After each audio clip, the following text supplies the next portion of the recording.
Black Mountain Stories presents The Arcanist of Astramor, Saga 1, written by Black Mountain Stories, in conjunction with OpenAI's ChatGPT. Narrated with voice synthesis by Kokoro, TS. If you enjoy long-form fantasy stories like this one, please consider leaving a like and subscribing to Black Mountain Stories. Your support helps us continue building and sharing content such as this. And now, Movement 1, The Servant Boy. Movement 1, The Servant Boy. Chapter 1, Ordinary Duties. At 14, I considered an hour in Baron Elrich's library a perfectly reasonable reward for completing two people's work before dinner. Richard Campbell considered this evidence that I had insufficient work. Richard was usually right about such things, which made him intolerable. That morning I woke before the bell from the manor because Mother was coughing again. Our cottage stood beyond the kitchen garden, one of several small houses kept for servants whose duties did not require them to sleep beneath the manor roof. It had 2 rooms, a stone hearth, a table with one short leg propped on folded leather, and a roof that leaked only in rain driven hard from the west. I had never thought it poor. It was ours, or near enough to ours as anything belonging to a servant could be. Mother sat beside the hearth in her shift with a blanket around her shoulders, trying to cough quietly. "You need not pretend I am asleep," I said. I was not pretending anything. You were coughing into the blanket. That was courtesy. That was badly managed courtesy. She lowered the blanket and gave me the look mothers reserve for sons who have become much too pleased with themselves. Even sick, Juliana Cooper had a way of looking alive enough for 3 ordinary people. Her hair had escaped its braid in several places, and her cheeks were flushed from the heat of the fire. "You are 14, she said. "You have not yet acquired the authority to judge my coughing." Richard says authority is generally acquired by being the person left to deal with the consequences. Richard Campbell has spent too long managing nobles. That was difficult to dispute. I put another split of wood on the fire and set water over it. Mother watched me without comment as I laid out the bread, yesterday's cheese, and the little pot of apple preserve she had been saving. I gave her more than half the cheese. She pushed a piece back onto my plate. "I am ill, Aranvar, I am not dead." "Then you will require breakfast." "So will you." We compromised in the manner of people who loved one another and were therefore determined to win. I ate the piece she returned, then put another onto her plate when she looked away. Mother's health had never been good. There were weeks when she could work from dawn until evening and still come home talking, and others when 2 flights of stairs left her pale and short of breath. I had learned the difference between the cough that meant nothing, the cough that meant she needed a warm drink, and the cough that meant I should quietly take one of her duties before Richard noticed she was behind. That morning I judged it the second sort. I was wrong. By sunrise we were walking up toward the manor together. House Elrich was not a great house by the standards of the kingdom, though at 14 I had little basis for comparison. The manor seemed sufficiently great to me. Gray stone, slate roofs, 2 wings built in different generations, and enough windows that somebody was always cleaning one. The old defensive wall around the inner grounds had not been truly needed in years, but no Baron Elrich had yet volunteered to spend money tearing down perfectly serviceable stone. The servants entered through the eastern service door. Mother went toward the linen rooms. I went to find Richard. He stood in the lower passage inspecting a silver pitcher as though he expected it to confess a crime. Richard Campbell was already old when I was born, or so I believed then. In truth, he was somewhere in his 60s. To a boy of 14, the distinction between 60 and ancient is mostly academic. He had iron-gray hair, a straight back, and the peculiar stillness of a man who had once been a soldier and had never entirely accepted civilian sloppiness. He held the picture up. Cooper, sir, would you care to explain this? I looked at it. It is a picture, sir. I am relieved your education has not been entirely wasted. I looked harder. There was a thumbprint near the base. I polished that yesterday. Yes. Tragically, yesterday has ended. I took the picture. Richard handed me a folded list. Breakfast service first, then the small parlor, then the West Passage. The steward requires 2 account ledgers carried upstairs, and Lady Elrich has asked that the blue room be made ready before noon. I read the list. Richard watched my eyes. He had known for years that I could read. He considered literacy useful in a servant and my particular enthusiasm for it suspicious. Is that all, sir? No. There went the library. Your mother was assigned the blue room. I stopped. Richard's expression did not change. It rarely did. She was coughing this morning, I said. I noticed. I can do the room. You can assist with the room after your own work is complete. Yes, sir. And Cooper. Sir. What? If I discover that complete means you have thrown the dust beneath a chair in order to gain another quarter hour with a book, you will spend tomorrow cleaning the kitchen stores. I have never thrown dust beneath a chair. An admirable defense. You may someday wish to extend the same principle to shelves. I went to breakfast service.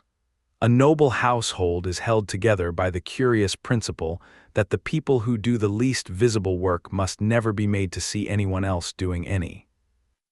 Breakfast therefore required a considerable amount of running through passages designed specifically so that the family might not have to watch us run. I carried hot water, fetched a forgotten pot of honey, returned a folded napkin because Alexander Elrich disliked the first one for reasons known only to himself, and nearly collided with a maid carrying eggs. By the time I entered the breakfast room again, Baron Jonathan Elrich was already seated. I lowered my eyes as I had been taught, "My lord." He acknowledged me with a brief nod and continued speaking to Lady Elrich about a tenant boundary dispute. I set the honey where it belonged. Alexander sat opposite his father. He was about my age and had already learned that being heir to a barony meant there was almost always someone available to fetch what he had forgotten. Aranvar. I stopped, "My lord. My riding gloves are in the south hall." I knew they were not. I had seen them on the stand outside the library less than an hour earlier. "Yes, my lord." He smiled slightly. That was Alexander at 14. He was not yet cruel enough to frighten anyone. He was merely accustomed to the world arranging itself for his convenience and found small amusement in making it do so. I fetched the gloves. Richard saw me returning with them and looked once toward the breakfast room.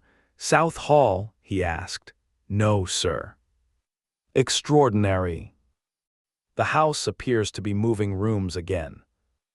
I had learned that laughing at Richard in a passage was safe provided no noble was close enough to hear it. By late morning I had finished my own list and half of Mother S. She objected when she found me beating dust from the blue room cushions. "You have work of your own." "Finished. All of it." "Yes. Properly." I was offended by this. "Mother, you are trying to reach the library. That has no bearing upon whether I work properly. It has every bearing upon how quickly you work." She reached for one of the cushions. I moved it out of her reach. "I have it. Aranvar, you can do the bed linens. That is the easier part."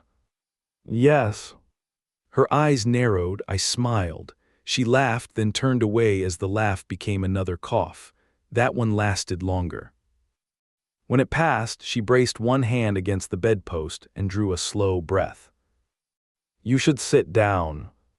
I should finish this room. I am already finishing it. You are a dreadful child. I have been told. By whom? Almost everyone with authority over me. That earned a tired smile. We finished before noon. Mother went below to help mend household linen, which at least allowed her to sit. I carried the account ledgers upstairs, received Richard's inspection without disaster, and was released until the afternoon bell. I went directly to the library. There are rooms one remembers because something terrible happened in them. There are others one remembers because, for a little while, nothing terrible could reach you there. The Elrich Library was the second sort. It was not particularly large by noble standards. I learned that later. At 14, it might as well have contained the accumulated wisdom of the world.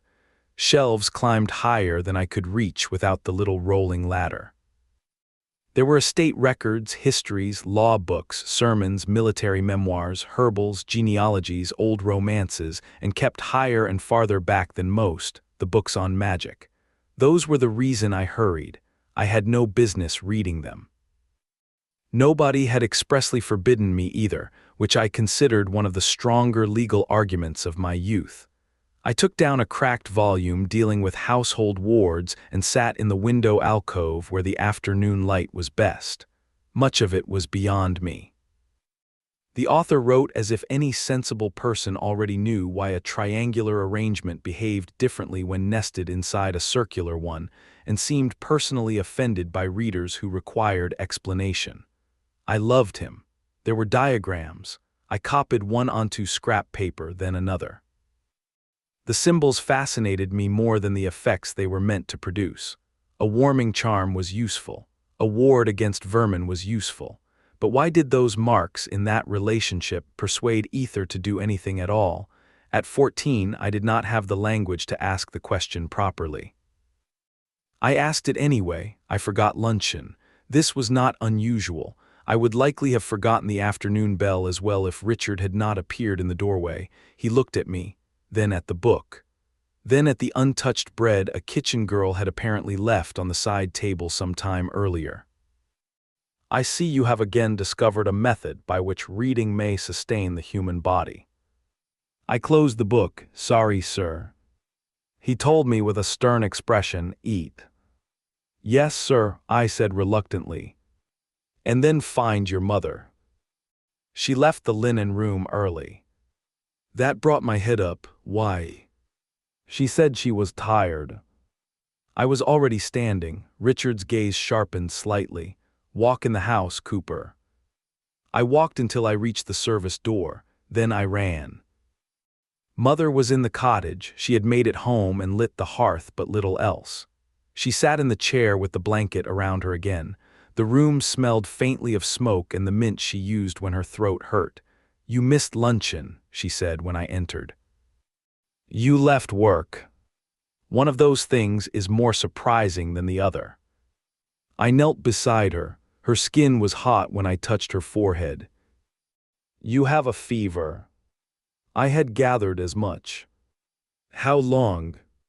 Since midday, perhaps. You should have told Richard. And have him send me home. He did send you home. Yes, which demonstrates that I saved us both a conversation. What? She was trying to make me smile. Usually it worked. I brought her water. She drank only a little. The cough came again. This time she folded around it. I had seen Mother ill more times than I could count. I had held bowls for her, warmed stones for her bed, made thin soup when she could not eat, and sat beside her through winter nights when every breath seemed to scrape. This was different. I could not have said why. That frightened me more than if I had known. There was one thing I could do, one thing I had told no one. Mage sight had first come upon me months earlier, though I did not know its name then. I knew only that one day the world had become deeper than it had been the day before. Light moved where no light should be. Old wards left faint structures against stone. Living things carried patterns I did not understand. Afterward, one of my eyes never quite returned to its old color. I had hidden the rest. Servant boys were punished for meddling with things we had not been given leave to touch. Magical workings belonged very firmly among them. I looked toward the cottage door, absurdly checking that it was shut. Then I turned back to Mother and let myself see. The ordinary room changed. The old hearthward shimmered faintly around the stones. Ether lay through the air like a pressure I could perceive without touching. Mother herself became stranger still.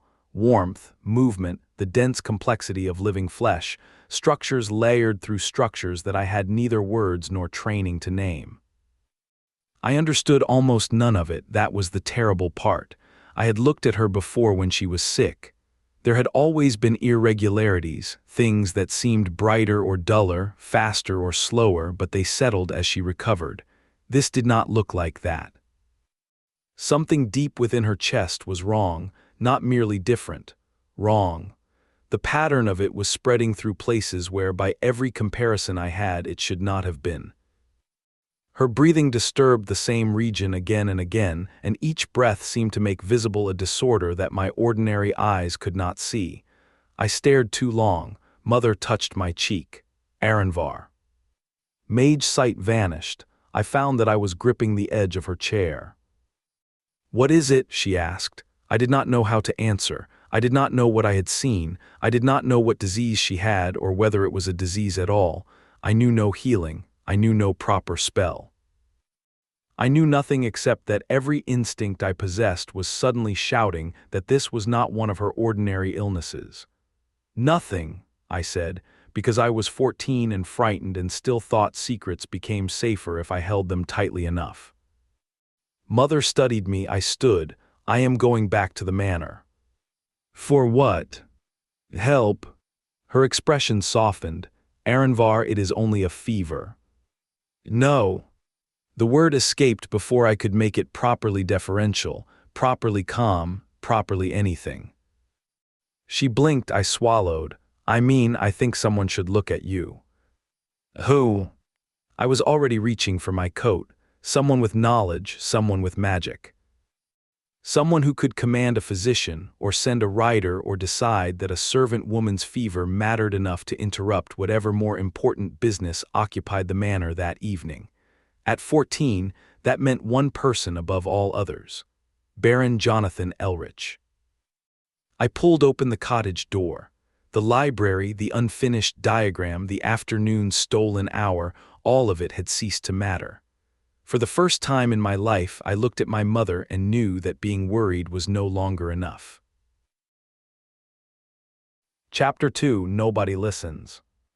I ran back to the manor with my coat half fastened and the taste of cold iron in my mouth. The Eastern Service door stood open for the afternoon deliveries. I nearly collided with a kitchen boy carrying onions, caught the basket before it went over, muttered an apology, and kept moving. Running inside House Elrich was forbidden except for fire, attack, or some other emergency important enough that the servants would be forgiven for looking undignified. I had already decided my mother qualified. Richard Campbell intercepted me before I reached the main stair.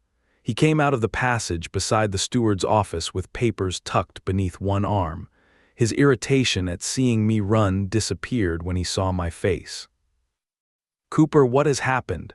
"I need Lord Elrich, sir. My mother is worse. She has a fever, the cough is different, and she can scarcely stand. I need Adept Smith or a physician." Richard lowered the papers. "Elaine left yesterday morning. Freedman Royce sent for her." For one foolish instant I imagined Royce himself dying. "What happened?" Richard's mouth flattened. "His cows have been giving less milk than usual, and Mistress Royce wished to have a growth upon her hand examined while Elaine was there." "What sort of growth?" "A wart, according to the message." I stared at him. "Mother can barely breathe, and Elaine is looking at a wart. I am aware that the timing is unfortunate. Lower your voice. Then send someone after her. I cannot recall the household mage from business assigned by his lordship." "Then let me speak to him." I tried to step past. Richard moved once and blocked the stair. He was an old man by my standards then, but there was still enough of the soldier in the way he planted his feet that I knew I was not getting around him.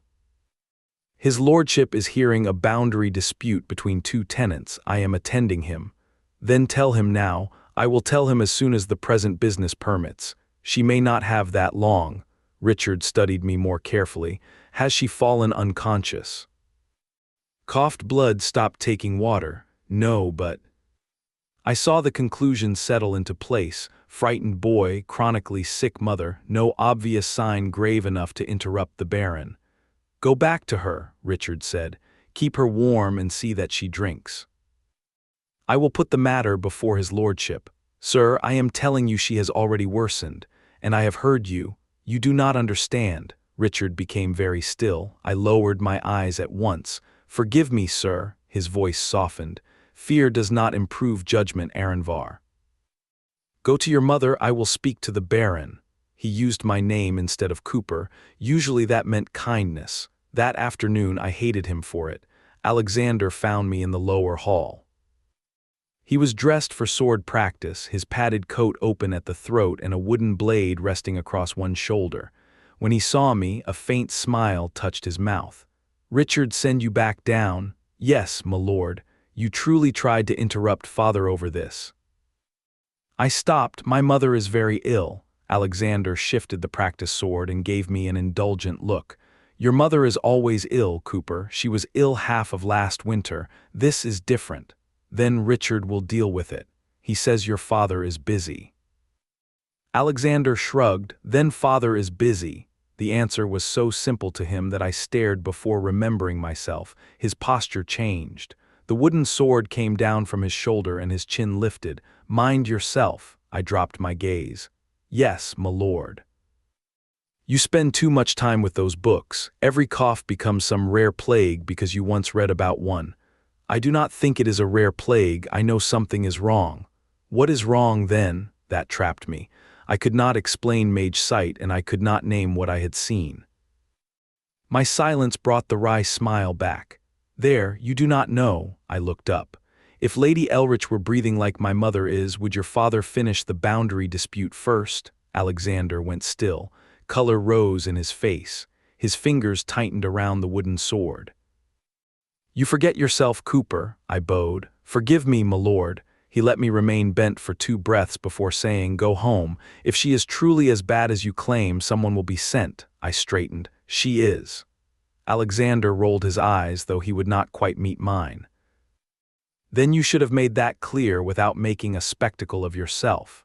I left before grief and anger made me forget more than my place. Mother was asleep when I returned to the cottage. The room was too warm, yet she shivered beneath 2 blankets. I knelt beside her and touched her forehead. Her eyes opened. Did you conquer the manor? Not today. Pity. I always thought the west parlor would suit us. I tried to smile. Mother saw the attempt and her own smile faded. Elaine, Freedman Royce sent for her. His cows are giving less milk, Mother blinked, and his wife has a wart. For a moment she only stared. Then laughter escaped her and turned immediately into a coughing fit. I caught her cup and put a hand between her shoulders until it passed. Do not make me laugh, she rasped. I was not trying to. That is what makes it dangerous. I steadied the cup while she drank. Her hand shook against mine. She noticed me noticing. Aranvar, I have had fevers before. Not like this. Her eyes narrowed. What do you mean? I almost told her about Mage sight. Almost, but I had hidden it for months and I still could not explain what I saw. I could only point at something invisible and insist it frightened me. So I failed twice that day, first in authority, then in courage. You look worse than you usually do, I said. Mother watched me long enough that I knew she did not believe that was all of it. She let me keep the lie anyway. Then I shall try to look prettier tomorrow. I made broth. She ate enough to argue with me about how much was enough, and for a little while we pretended this was one of her ordinary illnesses. By dusk, we could not. The fever climbed. Each cough seemed to reach deeper. When she drifted into an uneasy sleep, I opened Mage sight. The old hearth ward shimmered faintly around the stones. Ether lay through the room in currents I barely understood. Mother was the only thing I cared about. The wrongness in her chest had spread. I knew almost nothing of anatomy and less of healing, but I had looked at her when she was well and through 6 lesser illnesses. Whatever was happening now was not merely more of the same. I went back to the manor. This time I used the servant's house rather than the family's. Every old noble manor has two buildings occupying the same stone. There are the halls, parlors and studies the family knows, and behind them the coal stairs, linen passages and service doors through which everything required for noble comfort appears without requiring nobles to watch it arrive. I knew that second House Elrich better than Alexander knew the first. A narrow stair near the western wall brought me to the upper floor. I reached the passage toward Jonathan's study before a household guard stepped from an alcove and held out one hand. "Where are you bound, boy? I need Lord Elrich, sir. My mother is worse." Recognition crossed his face. "Master Campbell already sent you home. Then he knows why I came back. Go downstairs." I looked past him. Jonathan was perhaps 30 paces away. I could hear his voice through the study door. I raised mine. "My lord," the guard caught my upper arm, "that is enough. My mother is dying, let me go." The study door opened. Hope struck me so hard I stopped fighting. Richard stepped out. His eyes went from the guard's hand to my face, and genuine alarm broke through his composure. "Aranvar, what are you doing here? She is worse. I told you she was getting worse." He crossed the passage quickly. "Release him." The guard did. I moved toward the study. Richard caught me by both shoulders. "No, he is right there. Let me speak to him. You will not force your way into the Baron's business." "My mother cannot breathe. What business matters more than that?" The words echoed against the stone. Richard's grip shifted. He could feel me trembling. "Has she coughed blood?" "No, she barely ate. The fever is higher. She cannot stop coughing." His jaw tightened. He glanced toward the study. "I will tell him before I go back in." "Tell him now. I need to hear someone is coming." "You are in no position to demand anything from your lord." The answer came automatically, the language of a household he had managed for decades. His face regretted it before mine reacted. I pulled away. "No, I suppose I am not." Richard went still. Then he reached up and straightened the collar I had half torn loose while struggling with the guard. It was an absurdly ordinary gesture. "Go to your mother, I will handle this." I wanted to believe him. The worst part is that Richard believed himself too. I spent the first night beside Mother's bed. I kept the fire high, warmed water, changed sweat-soaked bedding, cleaned her when she became too weak to manage the basin, and forced as much broth and water into her as she would tolerate. Near midnight she coughed into a cloth and stared at it. A dark red stain spread across the linen. Her eyes lifted slowly to mine. Neither of us made a joke. I took the cloth from her and folded it. "I am going for Richard again." Mother caught my sleeve. "Not yet. You coughed blood. I know what I did."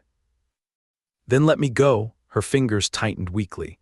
"And leave me alone while you spend another hour being thrown out of the manor. Stay until morning, please." That last word stopped me. I sat again. Morning came gray and cold. No healer came with it. A maid arrived with clean linen and food. Richard had informed the household that Mother was excused from duty until she recovered. If the fever continued, further arrangements would be made. The maid had probably expected the message to comfort me. Then Mother began coughing behind her. She looked toward the bed and the household calm left her face. "Has she been doing that all night?" I handed her the folded cloth. She opened it, saw the blood, and sucked in a breath. "Put that in Richard's hand," I said. "Do not tell him I am frightened. Do not tell him I am making trouble. Show him that." The maid folded it again with suddenly careful fingers. "I will." She left at a run. For years I tried to reconstruct what happened afterward. Whether Richard reached Jonathan immediately, whether a rider left that morning, whether Elaine could have returned sooner if a message reached Royce before noon rather than after. It did not matter. There was no single villain standing between Mother and help. There was a chain of ordinary people, ordinary duties, reasonable assumptions, and small delays. A chain is quite capable of strangling someone without any link intending murder. Mother worsened through the day. By afternoon, she could not cross the cottage without leaning on me. I arranged everything around the bed and watched through Mage's sight whenever she slept. I could see the disorder spreading and knew just enough to be afraid. Knowledge is often praised as power. Incomplete knowledge is sometimes merely a better view of your own helplessness. Near dusk, Mother woke and found me staring at her. "You have been doing that for hours." "Doing what?" "Watching me as though I mean to escape. Come sit properly." I climbed from the floor onto the edge of the bed. She reached for my hand. Her grip was weak. Mother had never done anything weakly in her life if stubbornness could substitute for strength. "I do not think I am getting better," she said. "The maid went for Richard again. Someone will come. Perhaps, not perhaps." She studied me with tired affection. "You always did believe certainty could bully the world into obedience. Sometimes it works. Then keep trying." Her gaze drifted toward the hearth. "Morven will have me soon, I think." She said it quietly, as though admitting rain had ruined the washing. I pulled my hand from hers. "You do not know that. I know my own body." "Then tell Morven to wait." A small smile touched her mouth. "If he comes personally, I shall tell him my son objects." I looked away because my eyes were burning. Her fingers touched the back of my hand. "There is something you have wanted to ask me for years." I froze. "You were never as good at pretending to sleep as you believed." The room seemed to contract around us. I remembered voices beyond a half-closed door, Jonathan speaking too softly to make out every word, Mother speaking quietly only because anger required it. One phrase had survived intact, "his first son." I looked at her. "Is Baron Elrich my father?" Her hand stopped moving. For several breaths she said nothing. Fear appeared in her expression for the first time that evening, not fear of dying, but fear of what the answer might do to me. "How much did you hear?" "Enough to know you were speaking about me. You said he abandoned the woman he loved and his first son." Mother closed her eyes. When she opened them again, the fight had gone out of her face. Jonathan Elrich is your father." Hearing it plainly did not rearrange the world. It felt instead like finishing a sum whose answer I had known long before I could prove it. "He meant to marry you." Her mouth softened. "He did. Jonathan had 2 elder brothers. They were meant to inherit, marry advantageously, produce heirs, and sit through all the dreary duties of a noble house. He was the 3rd son and young enough to believe that made him free." "And you believed him?" Mother gave me a faintly indignant look. "I was not born sensible, Aranvar." Despite myself, I smiled. "We both believed it. Then his brothers went to war. Jonathan was too young to follow them. Before he was old enough to earn his own spurs, both were dead, and the 3rd son became the only son." I knew that story. Everyone on Elrich lands did. I had never considered what it meant for her. "He chose the house," I said. He did." There was no defense in her voice. "Do not let anyone tell you duty makes a choice cease to be a choice. Jonathan came to me himself and told me he could not marry me. He apologized until I wanted to strike him." "Did you?" I threw a cup. That sounded much more like Mother. "I learned I carried you afterward." By then the marriage arrangements had begun, and the world had become rather less interested in what Juliana Cooper wanted. I looked down at our hands. "So he brought you here as a maid." Her mouth tightened. "He offered me wages, a cottage, food, and the protection of his house. It was the best thing he believed he could give us without destroying the marriage he had been ordered to make. How generous!" The bitterness in my voice made her fingers tighten around mine. "Do not borrow my anger before you understand it." I looked at her. "I hated him, Aranvar. Some days I still do. I hated serving in a house where I had once imagined I might live as his wife. I hated watching him build the life duty demanded while I was expected to be grateful for the scraps left to me. Understanding him has never made that painless." Her expression softened. "But he did love me. Whatever else you decide about your father, do not make my wounds your inheritance." That silenced me. She watched until she knew I had heard. "There is another thing. Lady Elrich does not know. Alexander does not know. You must keep it that way." "Why? Alexander is the heir. I do not want the barony." Mother gave me the patient look she reserved for arguments she considered particularly childish. "You are 14. Noble succession has survived quite happily without consulting your preferences. An unacknowledged son still creates questions, and men with titles, marriages, and heirs can become frightened of questions. Promise me you will be careful.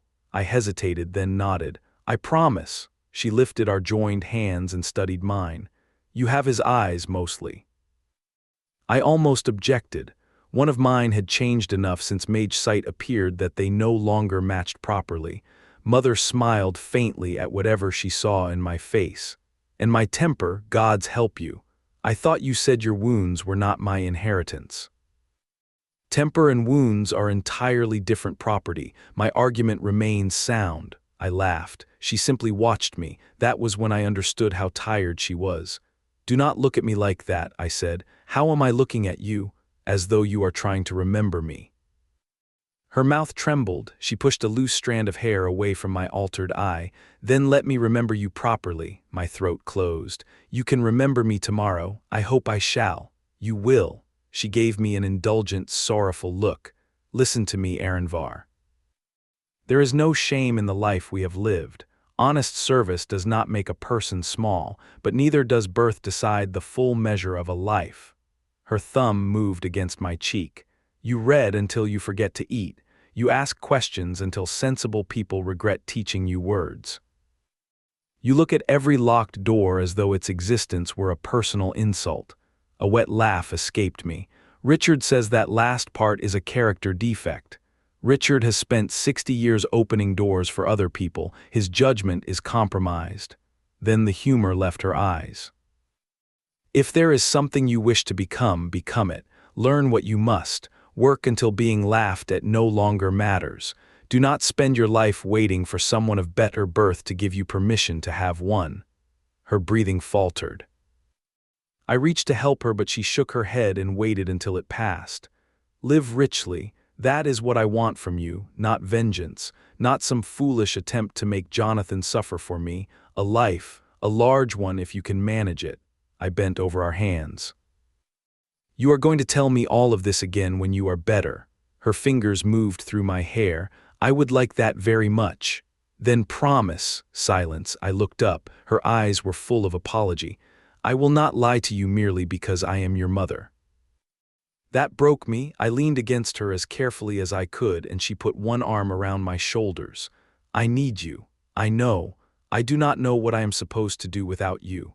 Her hand rested against the back of my head. You will complain, read something you were told not to read, irritate a person with authority, and somehow keep going. I laughed and sobbed at once. That is terrible advice. It has worked remarkably well so far. Sometime near dawn, her breathing became easier. That is perhaps the cruelest memory of the entire illness. I thought she was improving. The coughing stopped. The strain left her face. For the first time in 2 days she looked peaceful. Her hand remained in mine. I rested my head against the edge of the mattress. I had barely eaten and had been awake through most of 2 nights. I did not choose to sleep. Exhaustion made the decision for me. When I woke, morning light had turned the window pale. The hearth was almost dead. For several heartbeats, nothing seemed wrong. Then I noticed Mother's hand. It was still in mine. It was cold. I lifted my head. Mother, her face had not changed. She looked exactly as she had when I thought she was finally resting. I touched her cheek, cold there too. Mage sight opened without conscious intent. The cottage changed around me. Ether shimmered through the old hearth ward. For months, whenever I looked at Mother that way, she had been incomprehensibly alive. Motion within motion, heat and flow and pattern beyond anything I understood. Now there was stillness. I shut Mage sight away. I sat beside her and cried, quietly. I had spent 2 days trying to make someone hear me. By then I had no voice left for screaming. The knock came sometime later. A household guard opened the door after calling twice. Juliana. Cooper, neither of you reported, and Master Campbell. He stopped, his gaze moved from me to the bed. The rest of the sentence died in his mouth. He removed his cap. That small gesture remains clearer in my memory than his face. Aranvar, I am going to fetch Master Campbell. Yes, sir, Richard came quickly. He entered with the brisk purpose he brought to every household problem, took 2 steps toward the bed and stopped. For several seconds the head butler disappeared. He was simply an old man looking at a dead woman he had known for years and the boy beside her. His shoulders sank. "Oh, Juliana," he knelt and put 2 fingers to Mother's throat out of habit rather than hope. When he found nothing, he closed his eyes. Then he put a hand on my shoulder. I moved away from it. Richard's hand remained suspended for a moment before he let it fall. "I will see to everything," he said. I hated those words. Everything that could still be seen to no longer mattered. Jonathan arrived after the room had begun to fill and empty again. He stopped on the threshold. Until then I had seen Baron Elrich amused, angry, impatient, and tired. I had never seen his face empty itself completely. His gaze found Mother. One hand closed around the edge of the door. "Juliana!"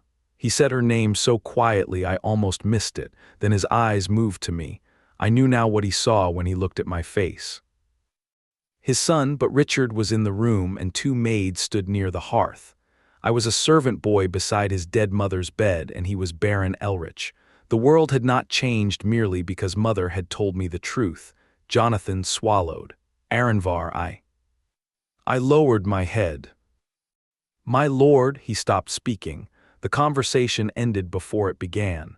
Alexander found me later that afternoon in the servants' passage. He slowed when he saw me.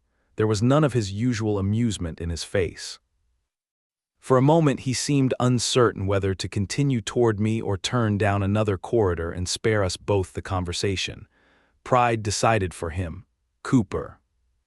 I stopped. Alexander shifted his weight and glanced past me toward the service stair.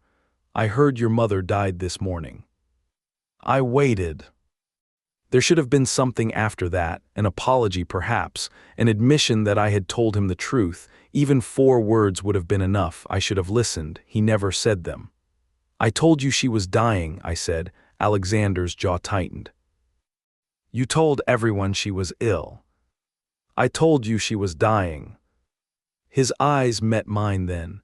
"You were frightened and shouting about a fever. You could not tell me what was actually wrong with her." "I knew it was worse."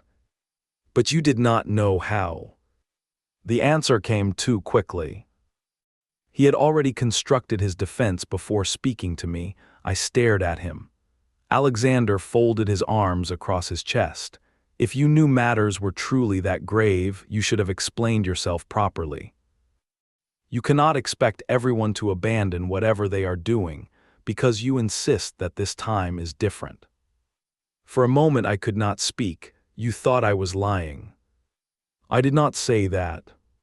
"You thought I was stupid." His face reddened. "I thought you were frightened." "Your mother had been sick before, Cooper. Everyone knew that. How was I supposed to know this illness would kill her when you could not even say what it was?" There it was. Not I should have listened. Not I was wrong. Not even I wish I had believed you. I had failed to make him understand. Therefore, in Alexander's mind, some portion of what had happened belonged to me.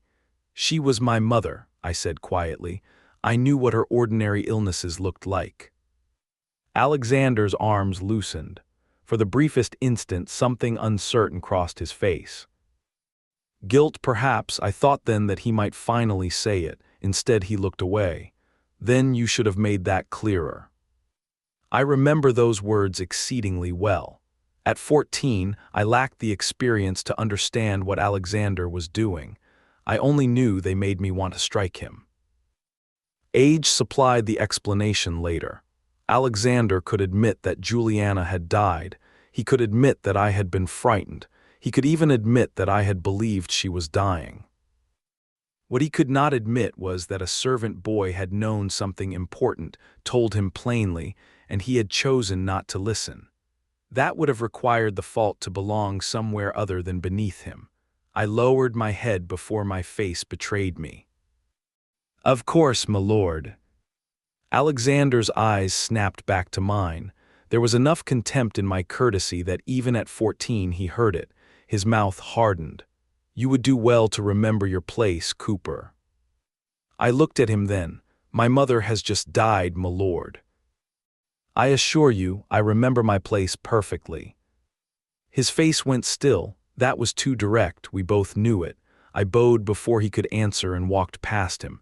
He did not call me back, he did not apologize, and I never asked him to. Mother was dead. Baron Jonathan Elrich, the man who couldn't even hear me out, was my father, and I had learned something I would spend much of my life trying never to learn twice. Being right is worth very little when you lack the power to make anyone act. Chapter 3 After Juliana. 3 days after Mother died, Richard moved me into the manor. He did not ask whether I wished to go. He stood in the cottage doorway with his hands clasped behind his back while 2 maids folded the last of the clean linen. The bed had been stripped, the basin was empty, Mother's blue shawl still hung from the peg beside the hearth because I had refused to let anyone touch it. "There is a room free in the south servants' passage," Richard said. "It has a window, a proper latch, and enough space for your things." "You will take it." "I can remain here, sir." Richard's gaze passed over the room before settling on me again. "No, you cannot." I felt anger rise simply because it was easier than everything else. "I lived here before." "You lived here with your mother." The answer struck cleanly enough that I had nothing useful to say. Richard stepped inside and lowered his voice. "No one is taking the cottage from you today, Cooper, nor is anyone throwing away your mother's belongings. You will choose what you want kept, and the rest will be inventoried until you are ready to decide. I do not need looking after." His mouth twitched without becoming a smile. "You are 14 years old, have scarcely eaten since yesterday, and spent last night asleep in a chair outside the laundry because you refused the bed prepared for you. Permit me to remain unconvinced." One of the maids looked very carefully at the folded linen. I lowered my eyes. "Yes, sir." That was how Richard loved people. He arranged a room, made certain you ate, and then spoke as though affection were merely another household duty requiring competent administration. I took Mother's shawl, her comb, the little sewing box she had owned longer than I had been alive, and 2 dresses I could not imagine ever needing. 6 silver coins were hidden beneath the thread spools. I kept those too. My new room was better than most servants could expect. It contained a narrow bed, a washstand, a chest, and a window overlooking the kitchen garden. I hated it immediately. Mother's funeral was held 2 days later in the little chapel behind the manor. It was not grand.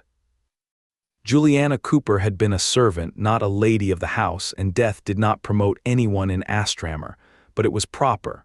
Richard attended. So did Lady Genevieve, several household servants, 2 guards who had known Mother for years, and Baron Jonathan Elrich.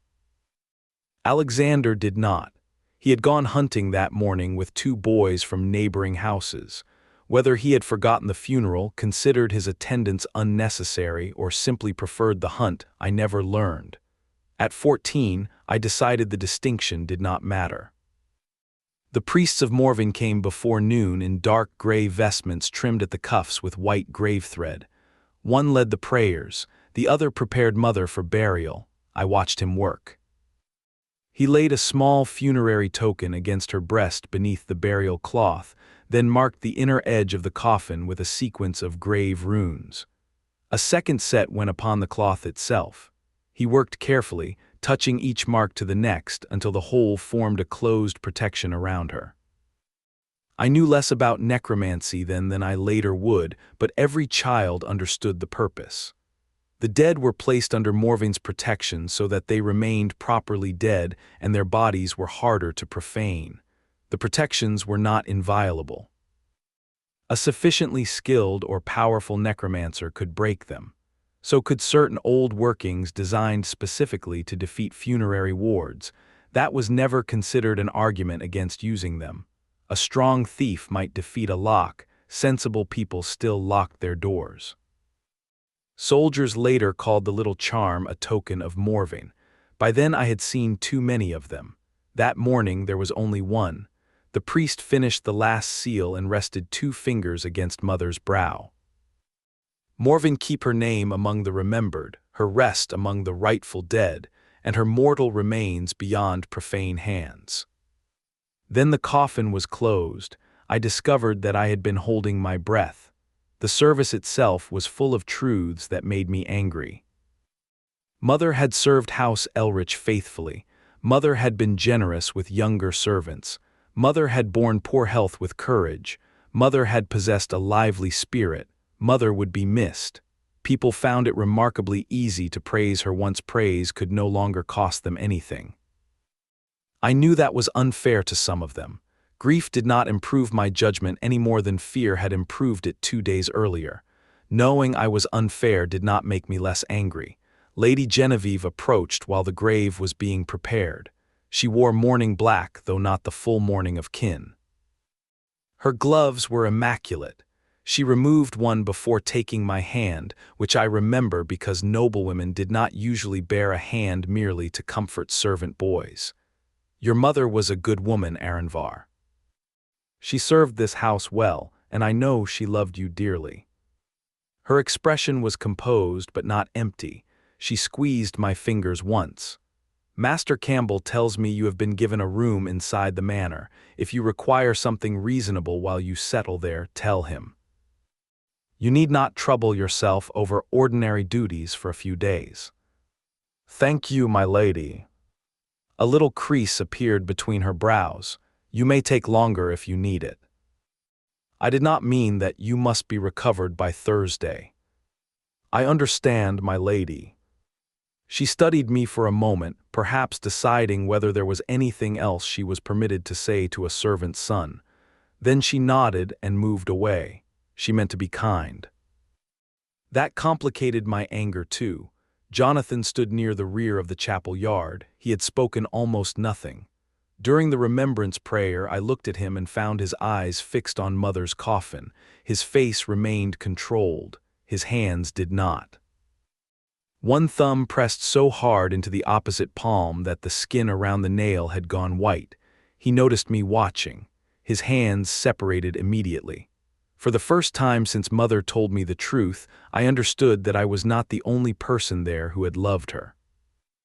I resented him for making me understand it. We buried Mother beneath a young ash tree behind the chapel. When the first soil struck the coffin, someone behind me began to cry. I did not. Afterward, the household resumed living with what seemed, to me, indecent efficiency.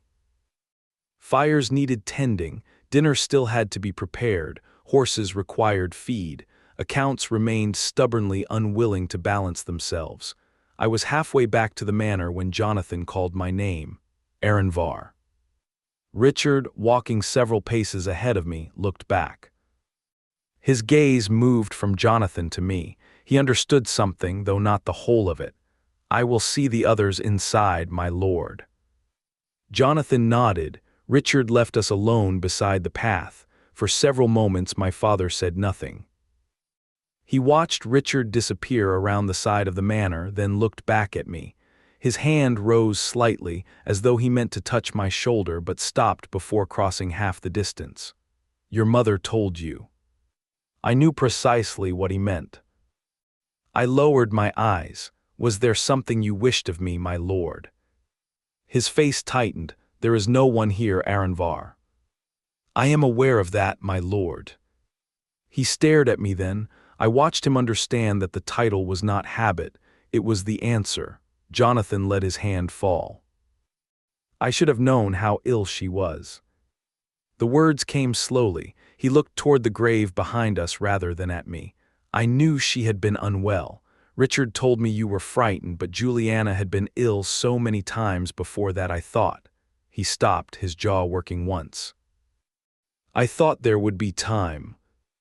I said nothing. I sent for Elaine as soon as I understood. I sent another man for a physician from Bellwether. I know, my lord. Neither returned in time. I know that as well. His eyes closed briefly. When he opened them, there was anger in them, though not at me. I am not telling you this as an excuse. Then why are you telling me? The question escaped before discipline caught it. Jonathan's eyes widened slightly. For one heartbeat I had spoken to him without the household between us. I dropped my gaze. "Forgive me, my lord, what did you wish me to understand?" Something in his expression closed, only that I did not know. I almost laughed, instead I looked at him. "That is rather the problem, my lord." Silence, the words were not insolent in themselves. My tone probably was. Jonathan's face went pale. I had accused him more cleanly than if I had shouted that he killed her. He had not killed Mother. He had simply built a life in which the woman he once loved could be dying a few hundred yards from his door, and he would not know until a servant boy made enough trouble to become impossible to ignore. At 14, I could not have explained it so neatly. I only knew it hurt. Jonathan rubbed a hand over his beard. "I am sorry." I kept my eyes on the path. "Thank you, my lord." His hand dropped. "That is all you have to say." I looked up. For the first time, frustration cracked through his restraint. He took a step toward me, then checked himself. "Aranvar, I have spent every day since she died trying to decide what I could possibly say to you. Your mother is dead. You are alone. I know what she must have told you, and I know what that makes me to you whether anyone else knows it or not." My throat tightened. He had never come so close to saying it. Jonathan saw the reaction and pressed on. "You will not be cast out. Your place in the household is secure. When you are older, if you wish a trade, I will see you apprenticed. If you want books, tutors, some better path than carrying trays for the rest of your life, I can provide it." There it was, care translated into arrangements, love rendered safe by accounting. Mother had warned me not to inherit all of her anger. I tried, I truly did. She said you loved her. Jonathan stopped breathing for a moment, then his gaze dropped. "Yes." The word was barely audible. "She believed that to the end, my lord." His mouth tightened as though I had struck him. I regretted saying it. I had also meant it to hurt. Both things can be true. Jonathan looked back toward the ash tree. I did love her. This time the words were firmer. I was a coward in some things and trapped in others, and I have spent years telling myself there was a meaningful difference between the two. I had no answer for that. Neither, I think, did he. After a long silence, he looked at me again. "You need not forgive me." "I do not know whether I do." "That is fair."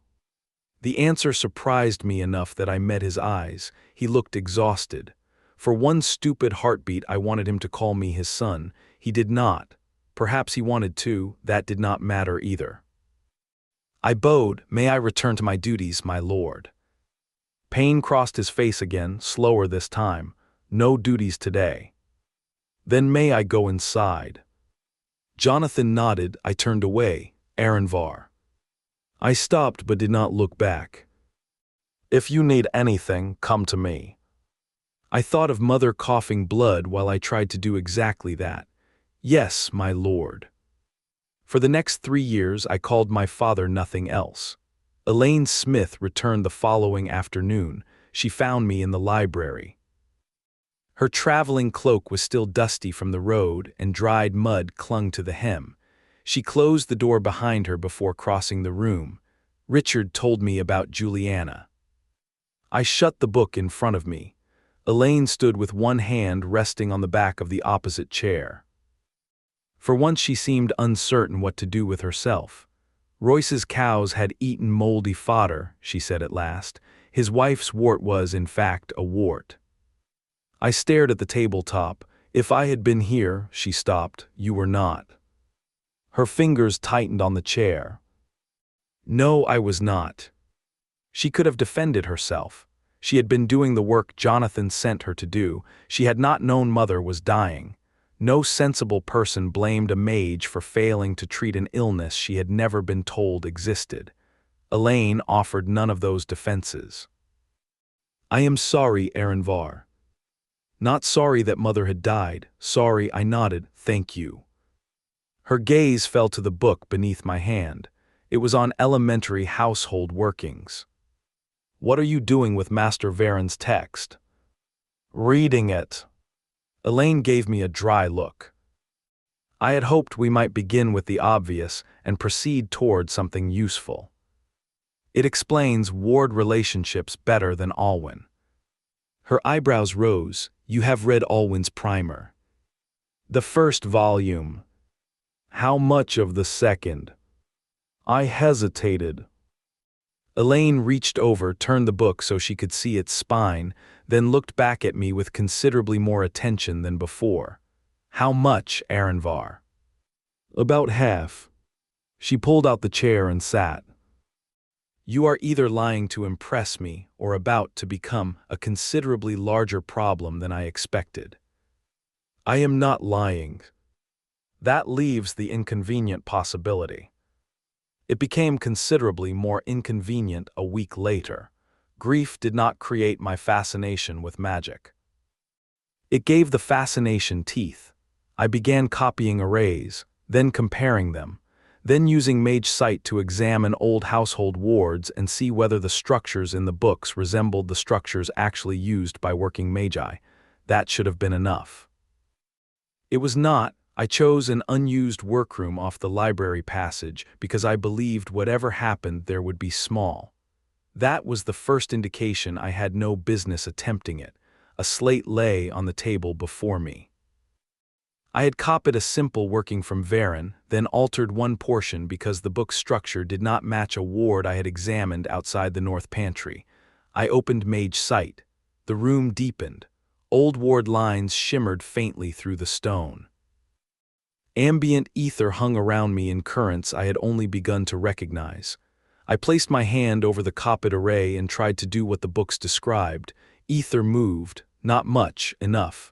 My heart began pounding. I adjusted the outer mark. The thread thickened. The door opened. Elaine took one look at me, one look at the slate, and crossed the room faster than I had ever seen her move. Her hand snapped out. The forming structure collapsed. Ether dispersed through the room hard enough that I jerked backward.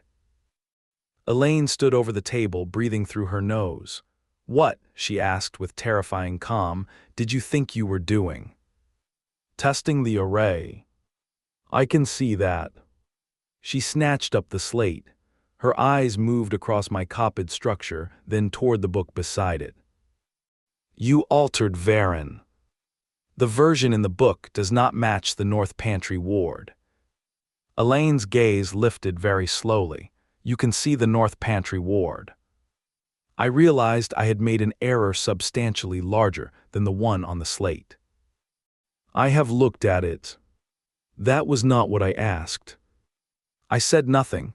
Elaine put both hands flat on the table and lowered her head. When she looked at me again, the anger had changed. There was fear beneath it. "You were drawing ether into an incomplete working. You modified yourself from a book you do not properly understand." "I understood most of it." That sentence has probably killed more apprentice magi than fire. I glanced toward the slate. Elaine covered it with her hand. "No, you do not get to look thoughtful now. I only wanted to see whether the alteration worked. And if it had not, I would have stopped."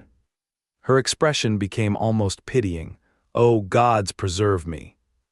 She dragged the other chair around and sat directly across from me. "Start at the beginning." "The beginning of what?" "Everything, Aranvar." She pointed toward my eyes. "What can you see?"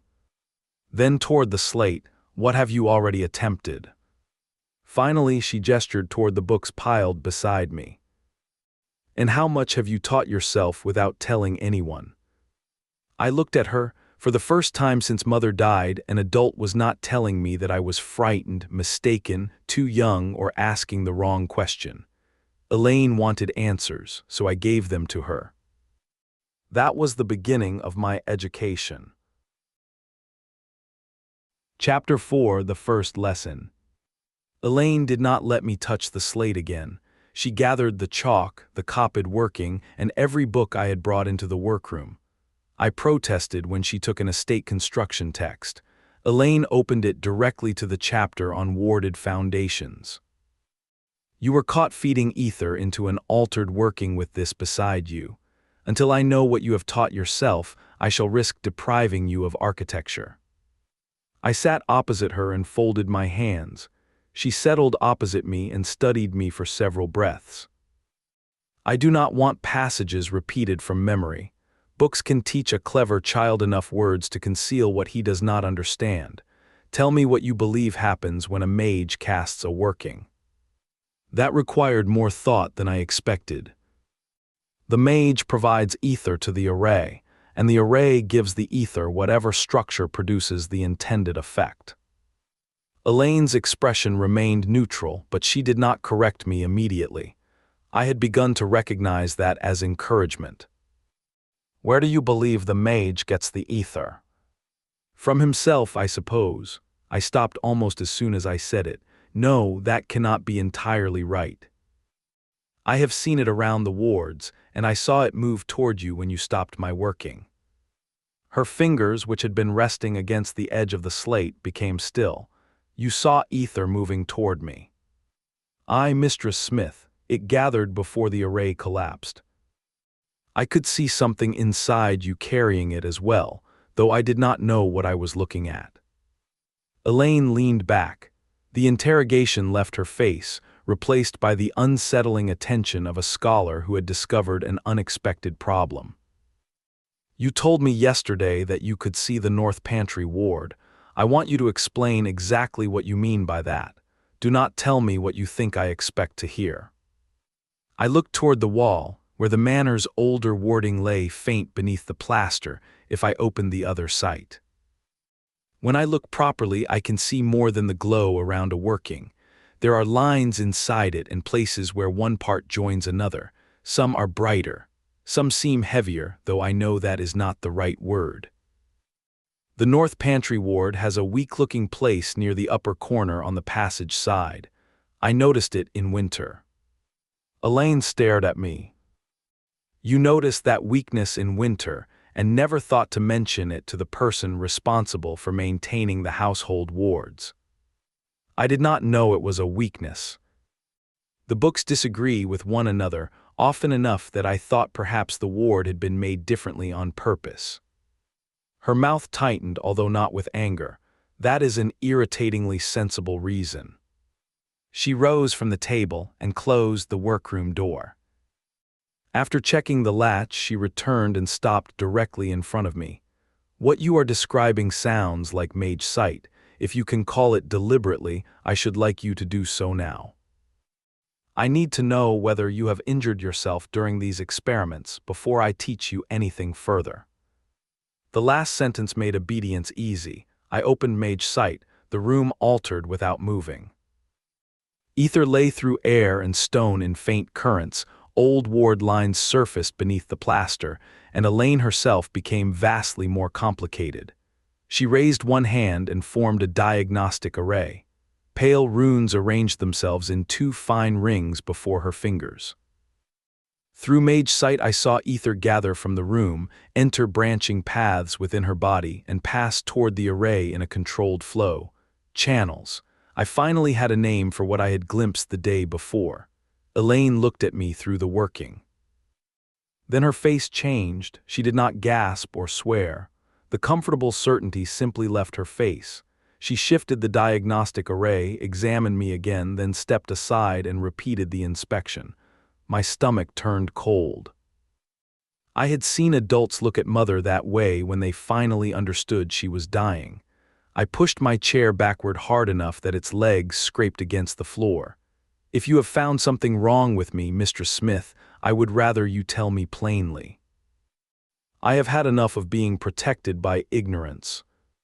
Elaine's attention snapped from the array to my face. Confusion crossed her face, followed at once by understanding. She dismissed the working so quickly that the runes broke apart in midair. Aranvar, I have found no sickness in you. Your channels are clear, and I see no injury from what you attempted yesterday. I was checking twice because what I saw was unusual, not because it was diseased.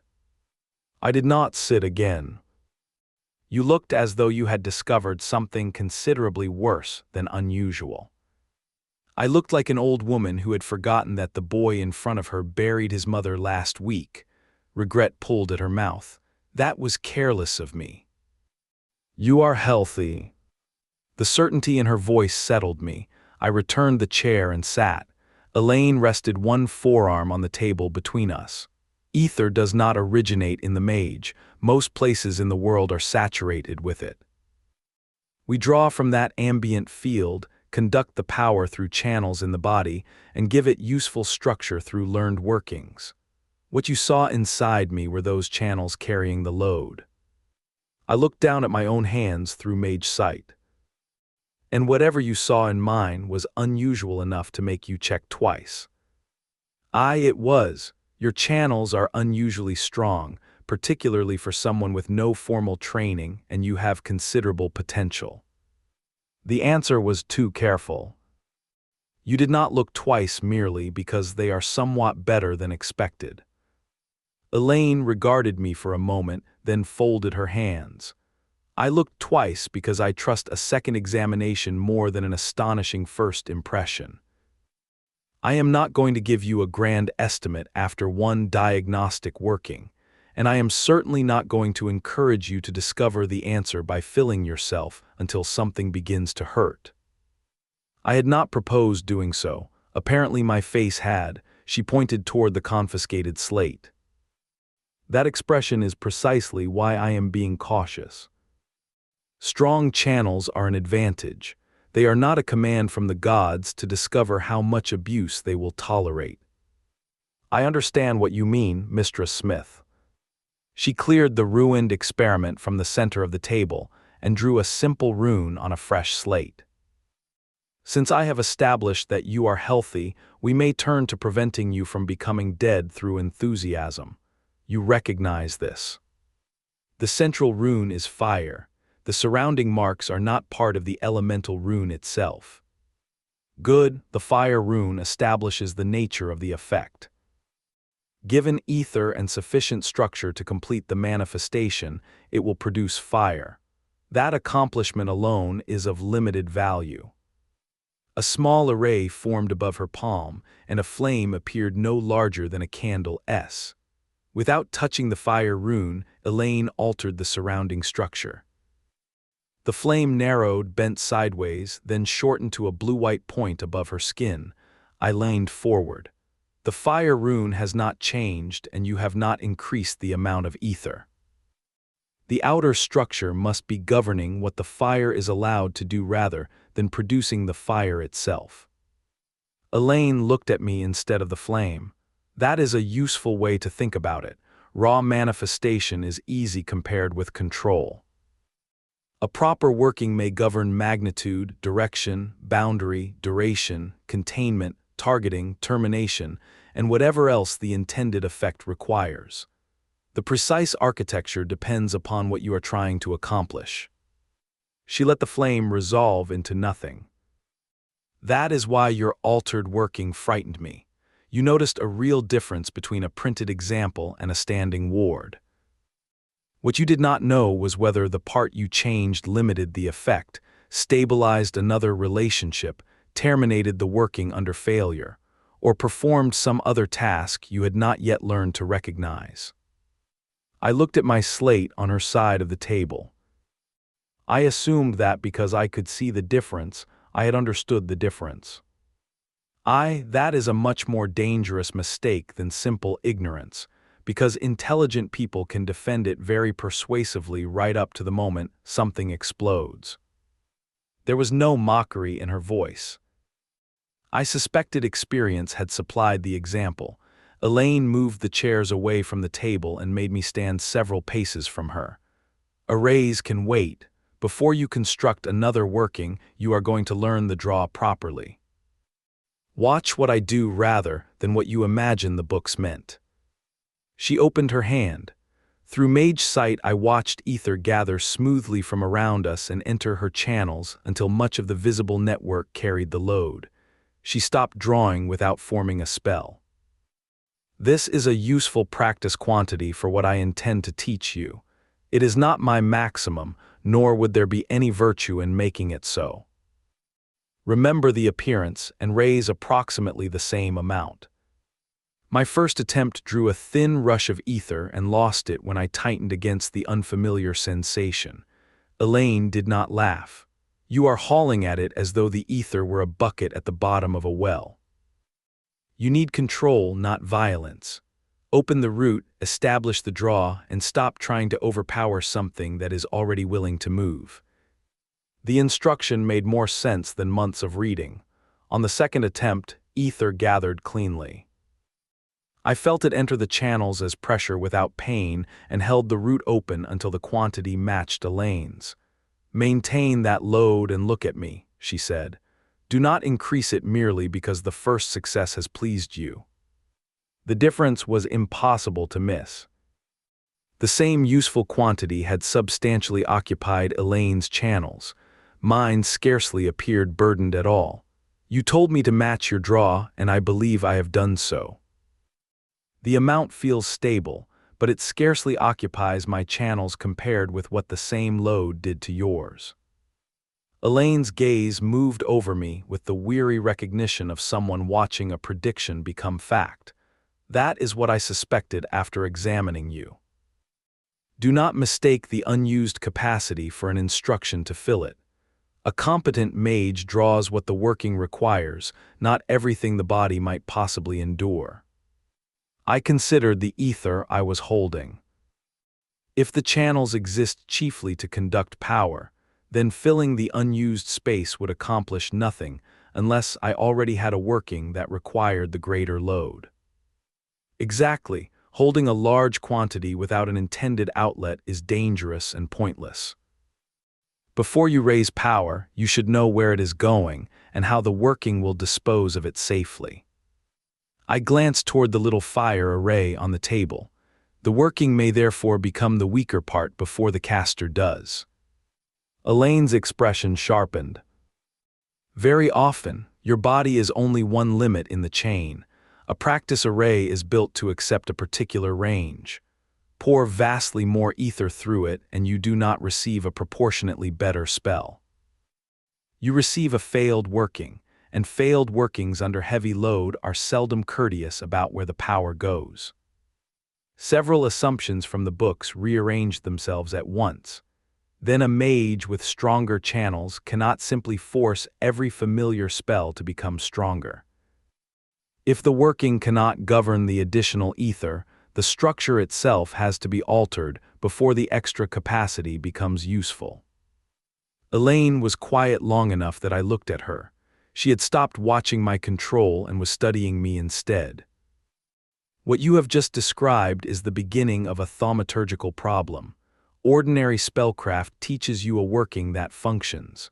Thaumaturgy asks why it functions, where it fails, and whether the structure can be redesigned without ruining the effect." I looked back at the fire array. Then the limit is something that can be understood rather than merely memorized.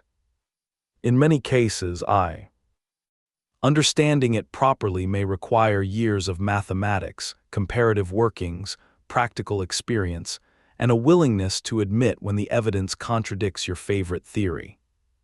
She moved closer and inspected the load I was still holding. "You possess none of those years at present.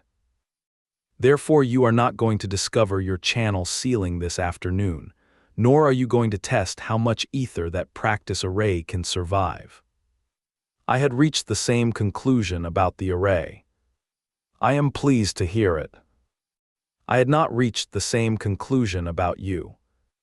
I almost protested, then remembered the workroom. Illane saw the argument die before I voiced it. "Good, evidence has defeated pride, we may yet make a mage of you." I looked again at the ether held inside my channels.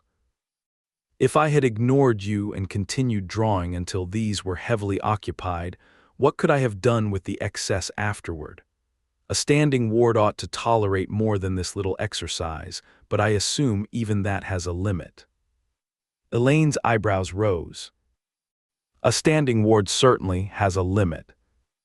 Should you ever fill channels of this size merely from curiosity, and then attempt to empty the whole charge into the manor hearth wards. I suspect the hearth would remain admirably protected, while the surrounding grounds became considerably less valuable. I stared at her. Surely you are exaggerating the danger. I sincerely hope so. I have no intention of obtaining the evidence required to settle the matter.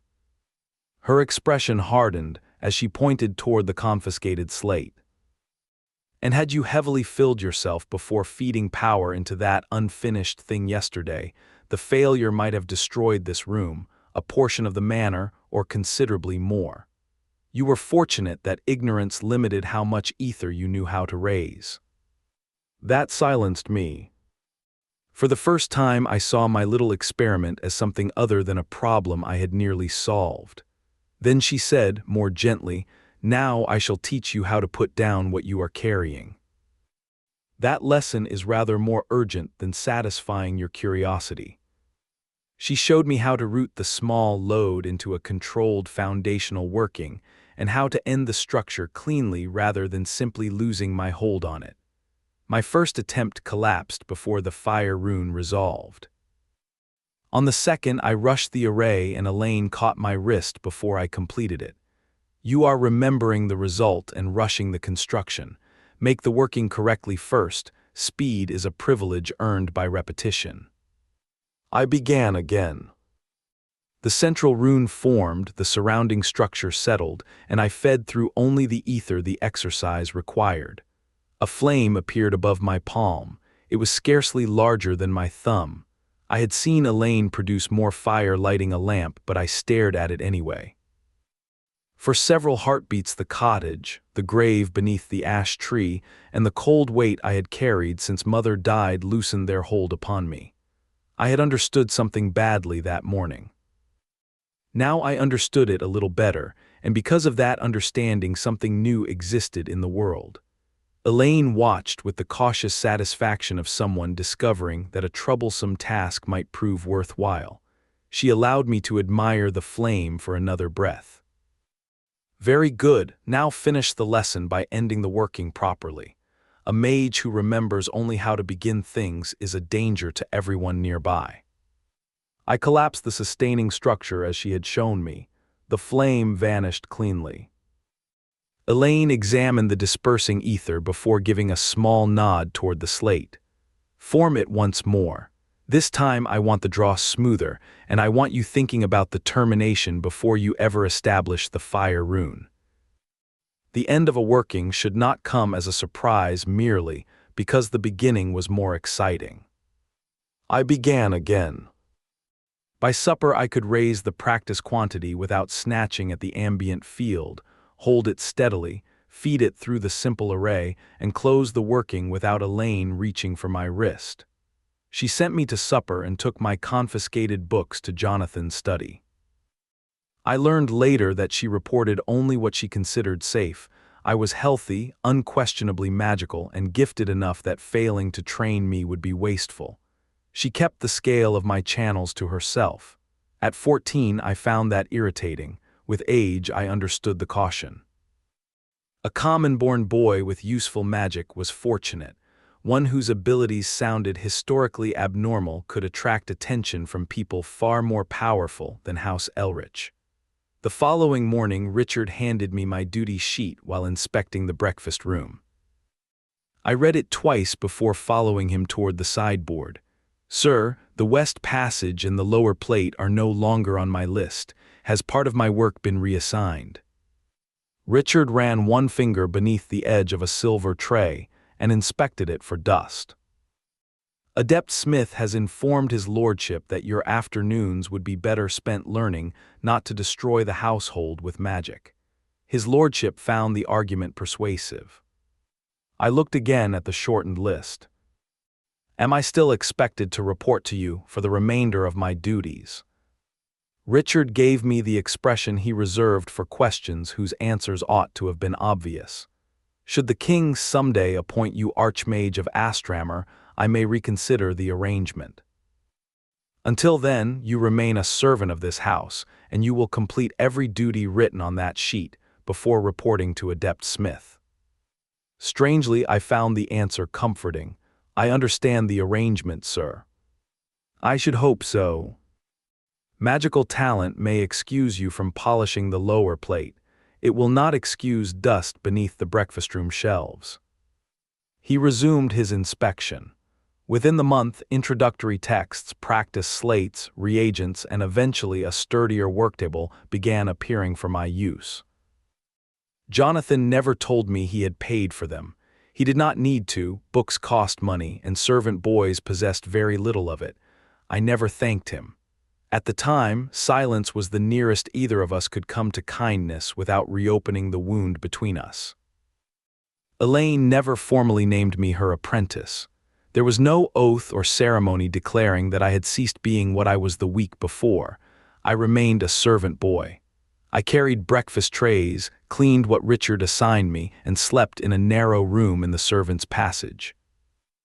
Then afternoon came, and Elaine taught me magic. She taught me to draw ether without fighting it, conduct only what a working required, and close what I had begun. More dangerously, she taught me that magical limits had reasons. A working could fail because of its architecture, a channel because of its load. Ignorance did not make either limit arbitrary. Magic had structure. Structure could be studied, and anything that could be studied could, at least in principle, be improved. That thought lodged itself in me more deeply than the fire working ever did. Chapter 5: The Years Between. I did not become a mage all at once. That would have been tidier. Instead, I became one between breakfast trays and winter fires, while growing out of shirts faster than Richard considered financially responsible. Elaine taught me in the afternoons when estate business allowed it. In the mornings, I remained what I had always been, a servant of House Elrich with floors to mind, silver to carry, and a head butler who regarded magical talent as a poor excuse for dust. By the winter of my 15th year, I could raise and dismiss a respectable collection of simple workings without frightening anyone. This was progress, though Elaine maintained that the more important improvement was my growing ability to recognize when I ought not cast at all. She said this often enough that I eventually suspected the lesson had been designed specifically for me. The first time she treated my judgment as more than a gifted pupil's nuisance came because one of the manor hearth wards had begun misbehaving. The trouble appeared only when the west sitting room fire was built high. At an ordinary burn, the ward behaved perfectly. When the household piled the grate against a bitter night, the enchantment flickered, recovered, and occasionally pushed a pulse of ether back through part of its own structure. Elaine had repaired the ward before, so had at least 3 other magi, judging by the hands visible in the old runework. She crouched before the cold hearth with her sleeves tied back and opened mage sight. I did the same beside her. The enchantment was ancient by household standards. Beneath ordinary sight, most of it was hidden in stone and iron. Under mage sight, generations of repair appeared as overlapping layers. Old lines faded almost to ghosts, newer lines laid across them, corrections fitted around corrections, each sensible enough when considered alone. Elaine traced one section without touching it. The original work was good. Whoever laid this knew precisely what the hearth required. The difficulty is that nobody since has ever had the luxury of starting again. Each repair was made around what remained. I followed the feed path from the anchor near the backplate. It divided cleanly at first, then entered a crowded region where newer lines crossed older ones. Could we raise the fire before you alter anything? The fault may be farther along than the place that is flickering. Elaine glanced at me. That will make the ward less polite while we are examining it. I thought that was the object. If it only fails under a heavy flow, looking at it while the flow is low may show us the repair rather than the cause. Her gaze remained on me for a moment before she stood. Very well, build the fire and we shall irritate it properly. I fetched wood. When the flames were high enough that the room became uncomfortable, the ward brightened. Ether entered through the feed structure, spread around the hearth, and bled away through the dispersal lines exactly as intended. Then the flow strengthened. Two lines that had appeared separate at lower load blurred together. I leaned closer. There it is, the feed is crossing into the bleed. Elaine was already looking at it. Not quite crossing. Look at the older line beneath the newer repair. I shifted my sight and found it. The older rune had been partially redrawn so many times that its edge no longer belonged cleanly to either function. The two structures are sharing part of the same path. Under a low draw, the distinction survives well enough. When the ward is carrying more power, the overlap becomes significant, and each side begins interfering with the other. I studied the layered marks. Then another patch would have to separate those functions without touching the repairs already sitting across them. We might correct this section and only move the same problem somewhere else. Elaine lowered herself onto one heel. That has been my conclusion for the last several minutes. I wanted to see whether you reached it for the same reason. That pleased me far more than I admitted. I pointed toward the oldest layer. If we strip only the newest repairs, the blurred foundation remains. We would still be building upon lines whose boundaries no longer mean what they originally meant. Which leaves us what remedy? This was not the sort of question she had asked when I was 14, and she already knew every answer worth having. She was asking what I thought.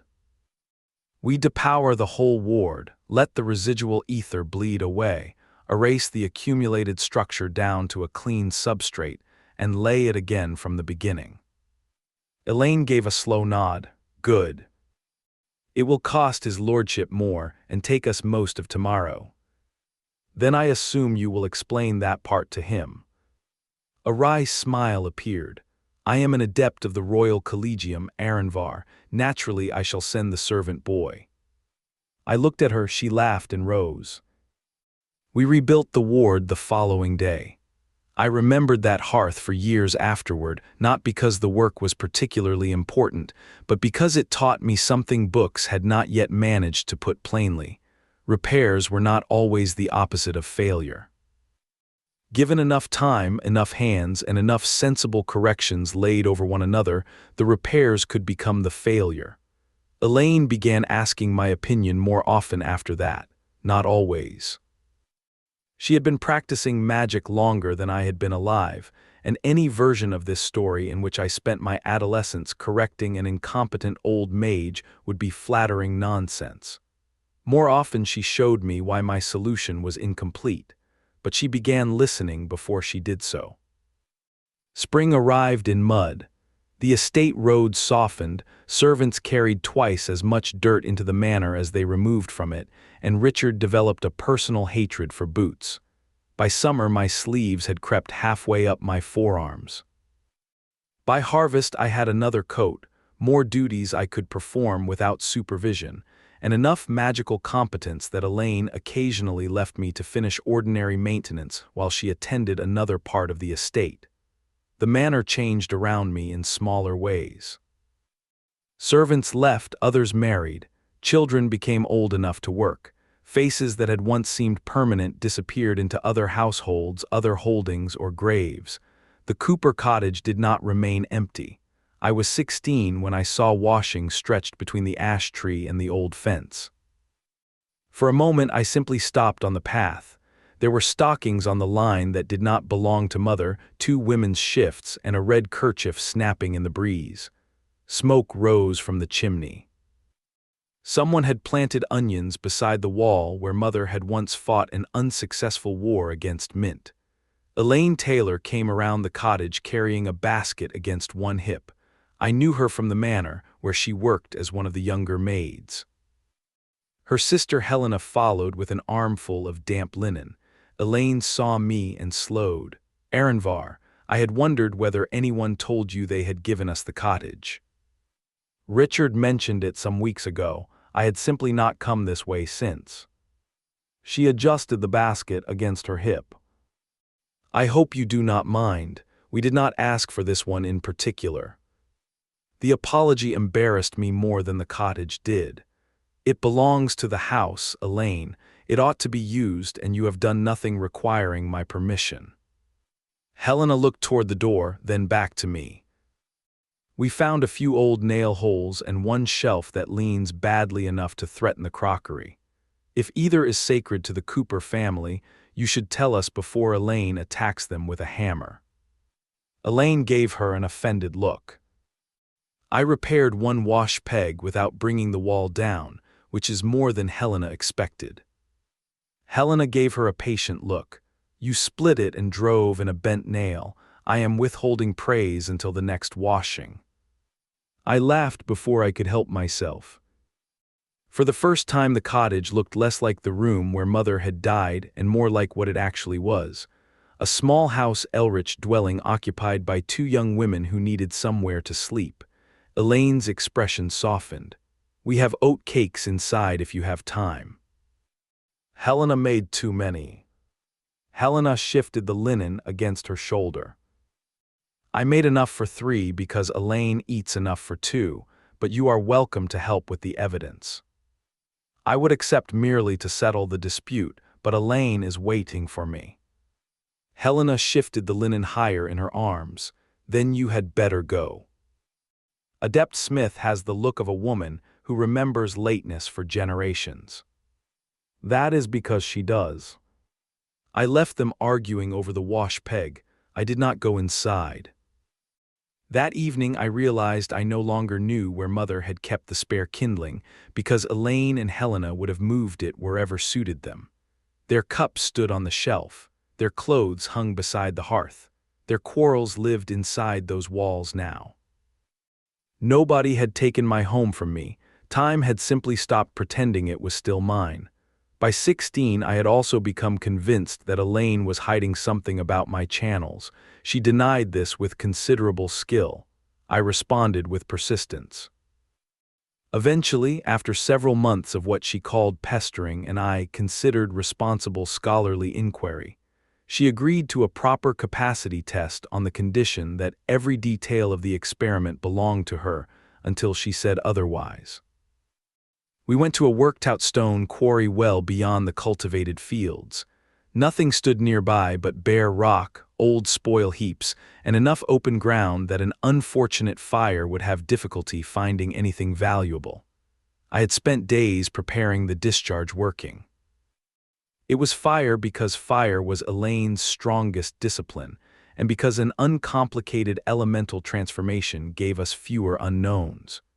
The array was oversized, its regulating structure designed to pass many times the load of an ordinary fireball. This was not the sort of mistake I had made at 14. I understood limiters by then. The problem was that neither of us understood me. Elaine walked the array twice before she allowed me into position. She checked every line, made me explain the limiter back to her, then opened Mage sight. You will raise the ether gradually. I shall watch your channels and the surrounding field. If I tell you to stop, you stop the draw immediately. We are measuring capacity, not proving courage. I have no wish to prove courage by rupturing my own channels. Excellent, keep that opinion until we are home. I opened Mage sight and began. The first part was familiar. Ether gathered from the ambient field and entered my channels under controlled draw. I passed the quantities I used for ordinary workings than the heavier loads Elaine had permitted in practice. She remained calm. I continued. The pressure inside me increased, but there was no pain. My channels brightened under Mage sight and still showed more room than I had expected. Elaine's expression became intent. Slow the draw. I want time to see how the load is settling before you take any more. I reduced the rate. She circled me, watching from several angles. After a while, she gave a reluctant motion with 2 fingers. You may continue, but do so at half the previous rate. Should you feel burning, stiffness, numbness, or any sudden pressure that does not feel like ordinary load, you tell me before you try to be clever about it. I almost told her that I was never clever about pain. Neither of us would have believed me. I drew again, the quarry changed. Under Mage sight, the ether immediately around us had always seemed abundant enough to be part of the landscape itself. Now the local field thinned visibly. Power from farther away began drifting inward to replace what I was taking, but I was drawing faster than it could equalize. Elaine noticed at the same moment. Her face tightened. "Hold where you are, do not take another measure." I closed the draw. The ether already inside me remained stable. Elaine examined my channels, then she looked at the prepared fire working. Her expression became considerably worse. "The array is too small." I stared at the oversized construction, occupying half the quarry floor. "We built it to carry many times an ordinary combat load. I and you are presently holding enough ether to make that preparation look optimistic." She crouched beside the regulating structure and followed it with Mage sight. "By my reckoning, you have something near 3 substantial ritual loads in you. Your channels are tolerating it. This limiter will not." The significance took a moment to settle. If I complete the working as drawn, the regulating structure becomes the bottleneck. Precisely, and if you force this entire load against that bottleneck, the array may rupture before the spell ever leaves us. Elaine looked up sharply. "Do not complete the original working." "We are no longer testing anything. We are getting the ether out of you safely." I knelt opposite her. "If I open the limiter enough to pass the whole load, the shaping rings will not keep the fire coherent. At present, I do not give a damn whether it is coherent. Strip the secondary shaping ring. Open the limiter completely, retain the fire transformation, and keep only enough directional structure to send the discharge across the quarry rather than back through us." I looked toward the bare eastern wall. "That will not produce anything resembling a fireball. Aranvar, if you produce a fireball with what you are holding, I shall be offended by the waste of our remaining lives. Give the power a broad path and let the fire be ugly." That was a remarkably liberating instruction. I changed the working. The elegant parts went first: containment, fine shaping, most of the regulation. What remained was almost embarrassingly primitive: ether into fire, fire directed away. Elaine checked the altered geometry once. Her hand closed around my shoulder. "When you open the path, do not try to hold the effect together. Let the array take the load as quickly as it safely can. I will break the working myself if I see the transformation folding back upon you." I swallowed. "I understand what you need me to do." "Then send the whole discharge into the quarry." I did. The world became fire. There was no neat projectile. An enormous sheet of orange-white flame erupted from the working with a roar that struck my chest like a physical blow. It spread across the bare quarry floor, climbed in ragged tongues against the far stone, and rolled upward in a boiling column of heat. I lost sight of the array almost immediately. For several terrible seconds, all I could do was keep the directional structure open and let the ether leave me. Then the load fell. The inferno collapsed almost as quickly as it had formed, leaving blackened ground, smoking weeds between the rocks, and a silence in which my ears rang painfully. Elaine still had one hand on my shoulder. The other was clenched hard enough to whiten her knuckles. She examined me before she examined the quarry. Only when she was satisfied that my channels remained intact did she sit down heavily on a low stone. I remained standing because I was not certain my knees would cooperate if I tried anything more ambitious. Was that truly near 3 ritual loads? Elaine looked across the scorched quarry. "Near enough that I have no intention of refining the measurement today. I was prepared for you to exceed an ordinary mage by a considerable margin. I was not prepared for the surrounding ether field to begin thinning, while your channels continued accepting the draw. I looked at my hands, so we still do not know the actual limit." Her head turned very slowly. "I have just watched you turn half a quarry into an argument against curiosity, and that is the conclusion you have chosen to preserve. I am not proposing that we continue. You will forgive me if I take comfort from the second sentence rather than the first. For a while we watched smoke drift away from the stone. Then Elaine's voice lost its humor. What happened here is not something you discuss freely. His lordship needs to know that your capacity is exceptional. Richard may need to know enough to keep fools from interrupting dangerous work. Beyond that, you keep your own counsel, unless there is a sound reason to do otherwise. I looked at her. Because someone might want to use it. Because powerful people are very good at discovering uses for uncommon things, and not all of those uses are pleasant for the thing being used. She rose and brushed quarry dust from her skirt. You wanted to know why I had been evasive. Now you know, your channels are not merely strong. They are abnormal enough that I do not yet know what a sensible upper estimate looks like. The words should have pleased me. Instead, I looked at the scorched stone and thought about the limiter that would have failed before I did. Power, I learned that afternoon, was only useful when one possessed a structure capable of surviving it. By the following year, the lesson had become relevant in ways that had nothing to do with magic. Alexander had grown taller, broader, and more certain that House Elrich would someday belong to him. He was handsome in the easy fashion of young noblemen who spent more time on horseback than behind a plow, and good enough with a sword that no honest man needed to flatter him about it. His character had not improved at the same rate. At first I thought his interest in Elaine and Helena was merely another form of entitled courtship. He and the young men who visited him would linger in passages where the sisters worked, invent errands that required one of them to come near, and laugh amongst themselves after the women passed. It was ugly. It was not yet something I understood as dangerous. One evening I found Elaine in the lower gallery with Alexander and two of his friends between her and the service stair. She held folded linen against her chest. Alexander was smiling. "You have become remarkably difficult to find, Elaine. I begin to think my mother's maids have taken to hiding whenever I enter a room."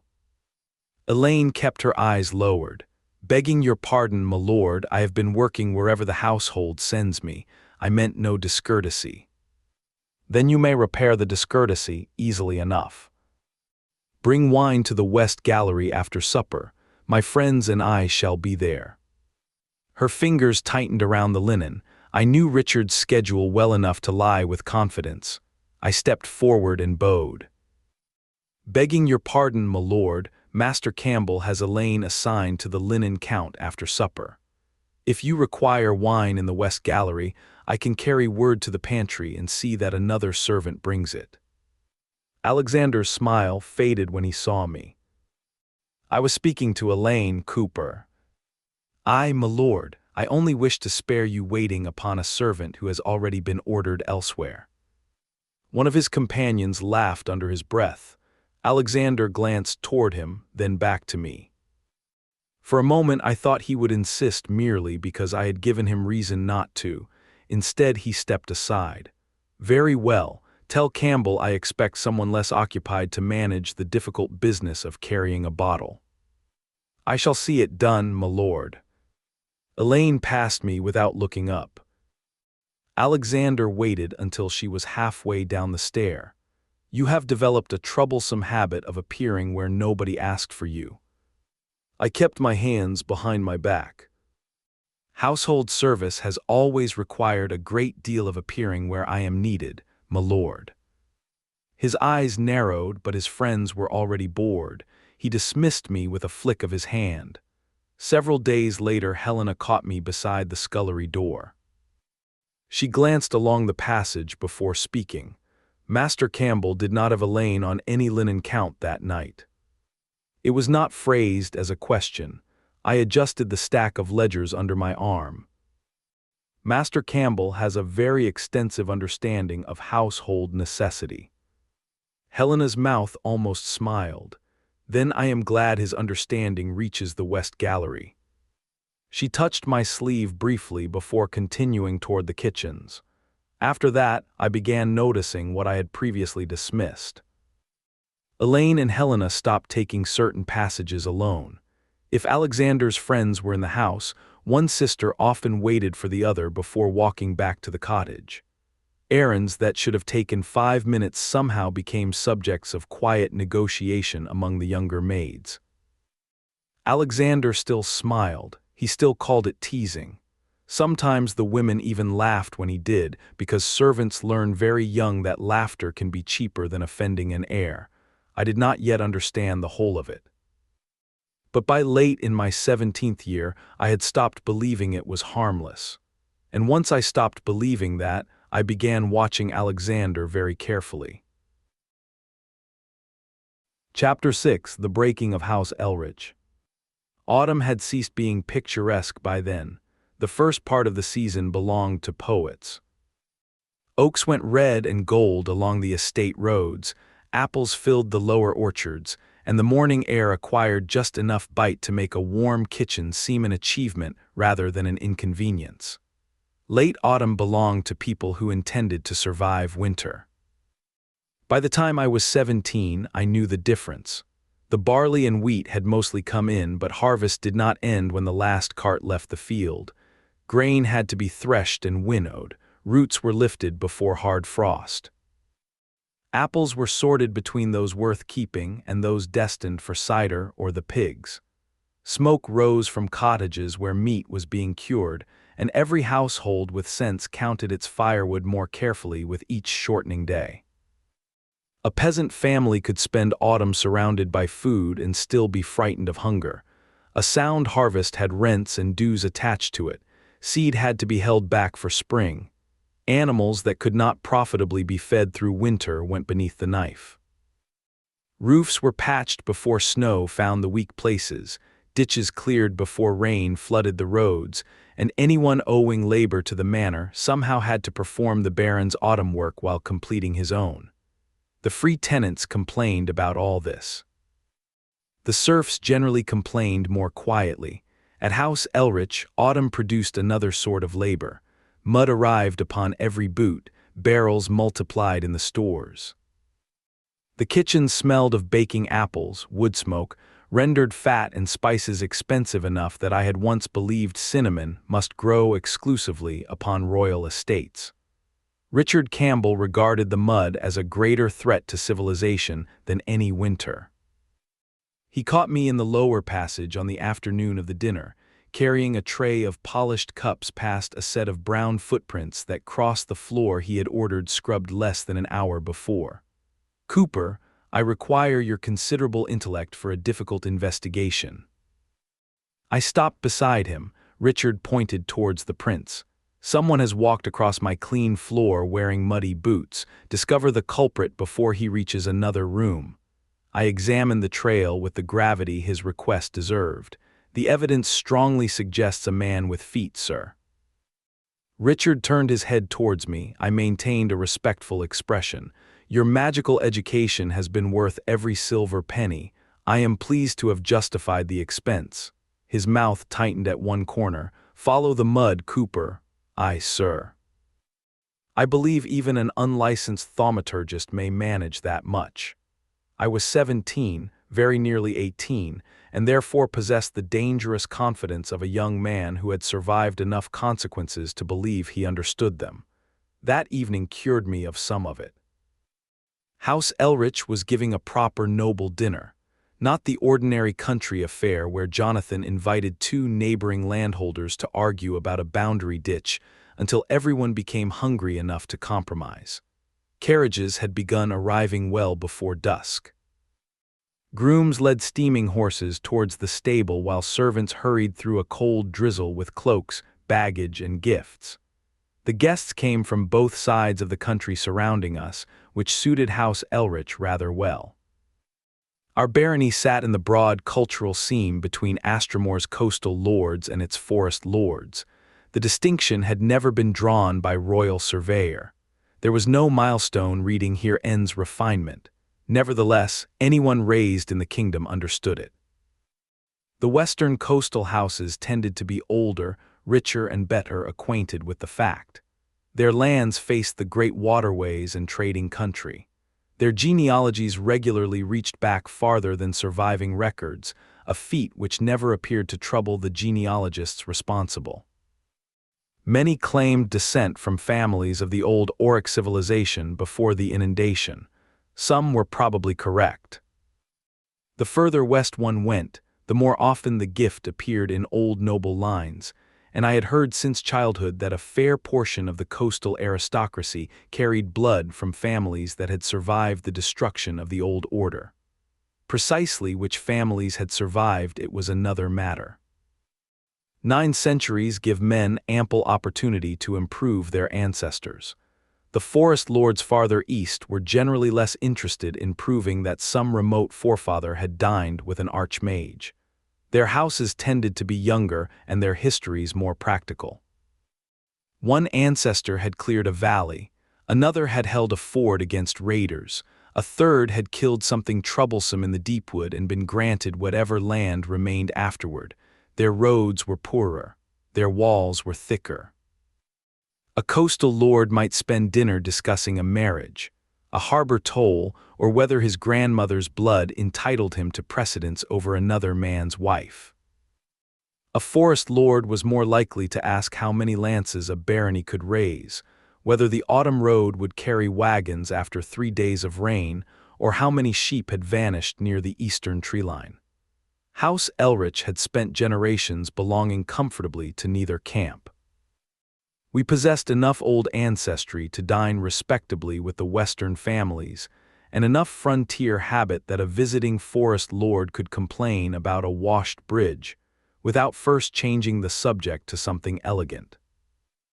There was a particularly Astramorian irony in the western pride over Auric blood. The kingdom had been founded in the ruins of the people those families claimed as ancestors. The Auric civilization had once been greater than anything surviving in modern Asteria. It had begun as a republic, according to the histories Illane trusted, though generations of extraordinarily powerful magi had eventually concentrated authority around themselves until kingship would have been a modest description. Their rulers called themselves archmagi. The last was Althurius Laranen. Everyone in Astramor knew that name. Laranen had preferred ruin to surrender. When the old wars finally turned against him, he attempted to drown much of the continent rather than allow his enemies to inherit it. He failed. Unfortunately, a failed continental catastrophe remains a catastrophe. The inundation buried cities, remade coasts, broke roads, and scattered enough of the old world that later generations spent centuries deciding which pieces of history were true.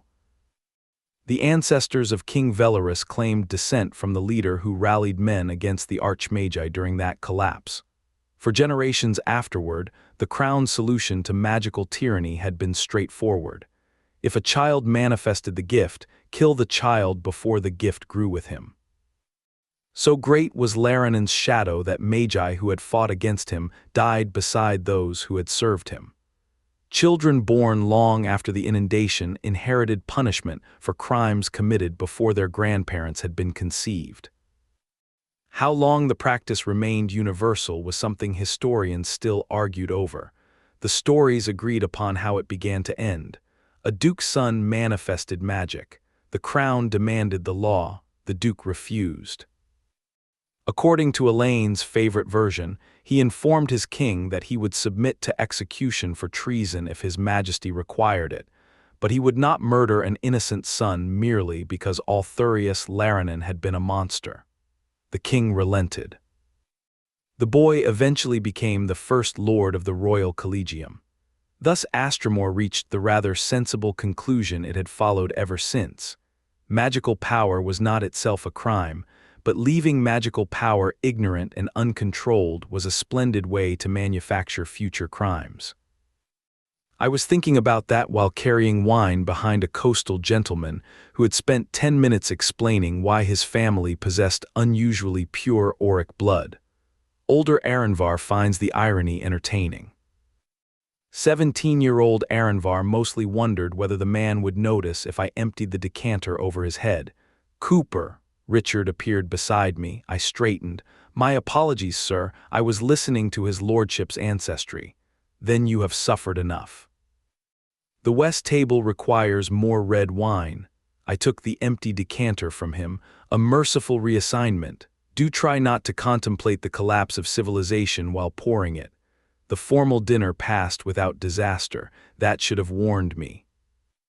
By the time the senior guests began departing, rain whispered against the windows, and the manor had grown warm enough that several gentlemen had forgotten how much wine they had drunk. Lady Genevieve withdrew with the remaining ladies. Jonathan escorted an elderly forest lord and his household to their carriage. Alexander remained behind. So did two young noblemen who had become frequent companions of his.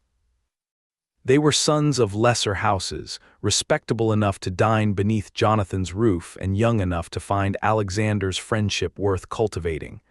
By then they had been drinking for most of the evening. I noticed where they went. For the better part of a year I had developed a habit of noticing Alexander. Nothing happened immediately. Servants cleared plates. Candles were replaced. Chairs were restored to their ordinary positions. Someone discovered wine beneath a sideboard and nobody admitted responsibility. I was carrying folded cloths towards the pantry when Helena Taylor came through the service door so quickly that she almost struck me. She caught herself against the wall. "Aranvar, have you seen Elaine?" The question was not casual. Her face had lost its color. "I saw her serving the upper table earlier. What has happened?" "One of Master Alexander's friends sent for her. She was told to carry wine to them after the dinner and she has been gone near half an hour." I set the cloths down. "Did she say where?" "The west withdrawing room. I told her she ought not go alone, but she said the house was full tonight." The house had been full. Most of the guests were leaving now. Helena looked over her shoulder towards the main passage. "Something is wrong, I know it is. They have been after her worse these last weeks, and this afternoon one of them told her she ought to learn which requests are worth refusing." I felt the cold of the rain despite being nowhere near a door. "Find Master Campbell and tell him exactly what you told me."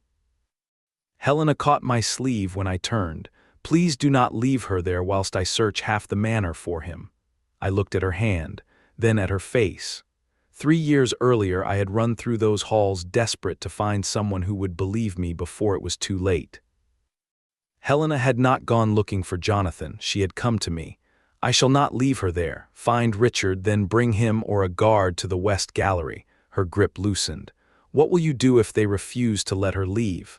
"I shall endeavor to give them an opportunity to become reasonable." Helena knew me well enough by then to hear what I had not said. "Aranvar, they are noblemen. I am acquainted with the fact. Then take care." "I intend to." That was not entirely true. I intended to find Elaine. Care came second. The West Gallery had emptied with the dinner. Only every second wall lamp remained lit, leaving stretches of old paneling in shadow. Rain tapped faintly against the long windows. I heard men's laughter before I reached the withdrawing room. The door stood partly open. A young man's voice carried through it. "You said she understood the arrangement," Alexander answered. "She understands perfectly well. She merely enjoys making a performance of modesty." I stopped beside the door. Another man laughed. "You have already taken my silver for arranging the opportunity. What you do with it depends upon whether you possess enough charm to prevent her fleeing." Coins moved upon a tabletop. Then Elaine spoke. "If it please you, my lord, I have brought the wine as ordered. My sister is waiting below, and I should return before Master Campbell comes looking for me." "You have spent the whole evening avoiding us," Alexander said. "Another quarter hour will scarcely destroy Campbell's household." "I have other duties, my lord. Not any that matter more than mine." I pushed the door open. The room held Alexander, his 2 companions, and 3 servant women. Elaine stood nearest the door but did not have a clear path to it. One young nobleman had positioned himself between her and the exit without quite appearing to block it. That small distinction told me more than shouting would have. Another maid sat rigidly upon the edge of a chair.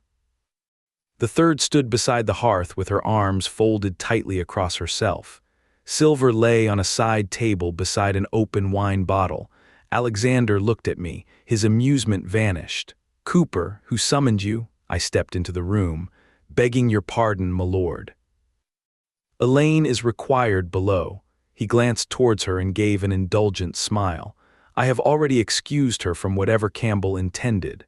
I do not believe Master Campbell has surrendered the management of his servants this evening." One of Alexander's friends laughed.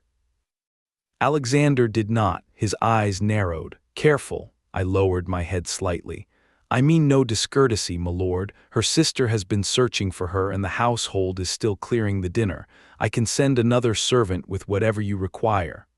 Elaine looked at me without moving her head.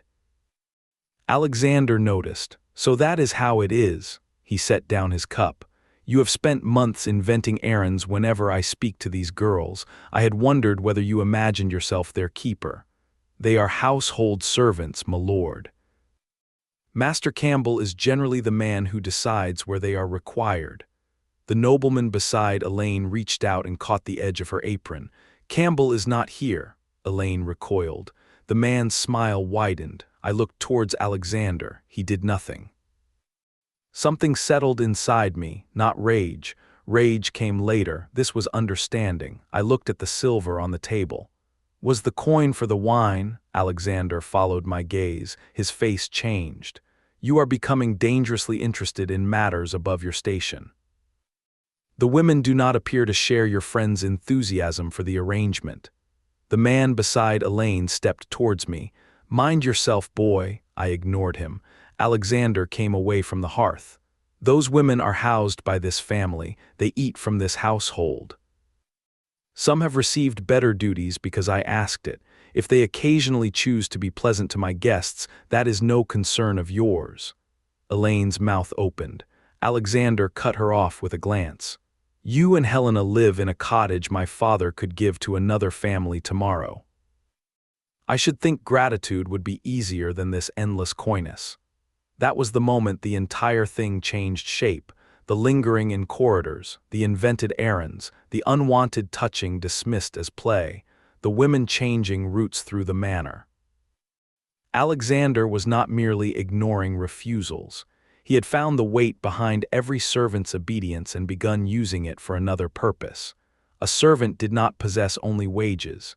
She possessed a roof because the house allowed it, food because the house provided it, a good character because the house might give one when she left. Alexander was heir to all of it. "I think they should leave now, my lord."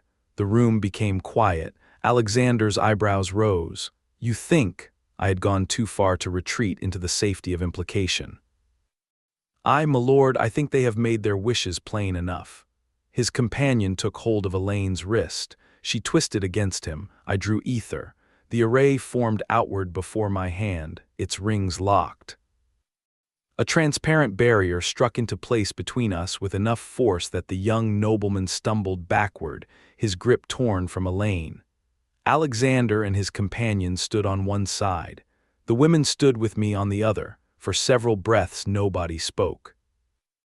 Alexander stared at the barrier, then at me. His disbelief was almost greater than his anger. "You have placed magic between me and my own servants." "They are servants of House Elrich, my lord. They are not chattel." His face went red. "You insolent bastard." He meant the ordinary insult. I had learned to hear both meanings. I kept the working stable. "Elaine, take the others and go downstairs. Helena is bringing Master Campbell." The women hesitated. The maid by the hearth moved first. The second followed quickly. Elaine remained. "Aranvar, he will." "I know what he will do. Go." She looked at Alexander once, then she left. The last woman's footsteps disappeared down the gallery. Alexander stood inches from the barrier, his voice lowered. "Dismiss it.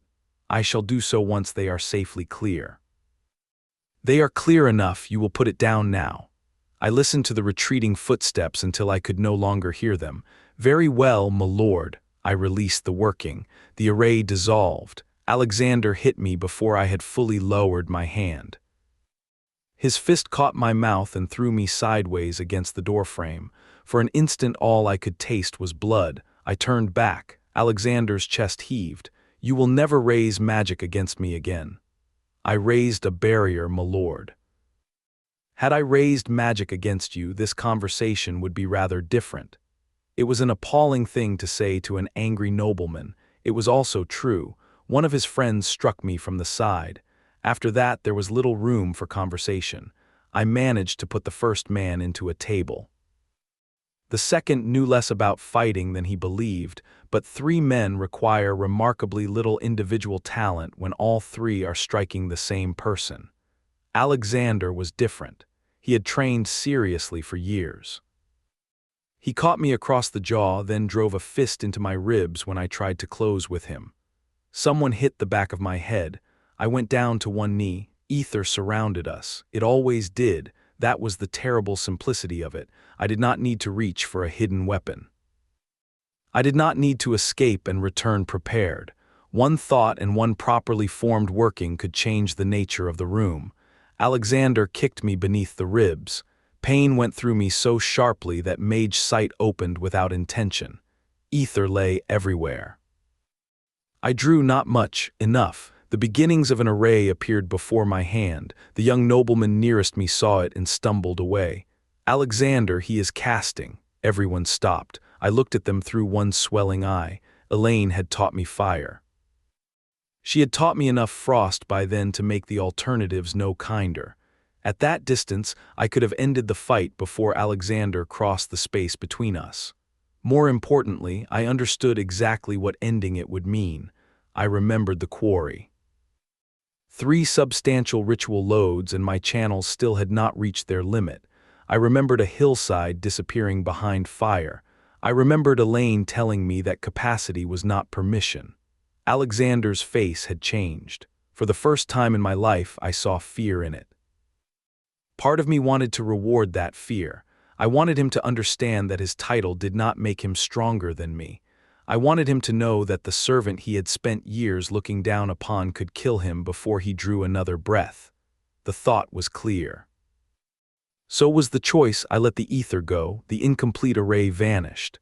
Alexander saw it happen. He knew I had stopped myself. He hit me anyway. I remember less after that. A boot against my side, my forearms over my head, someone swearing because I managed to catch his knee.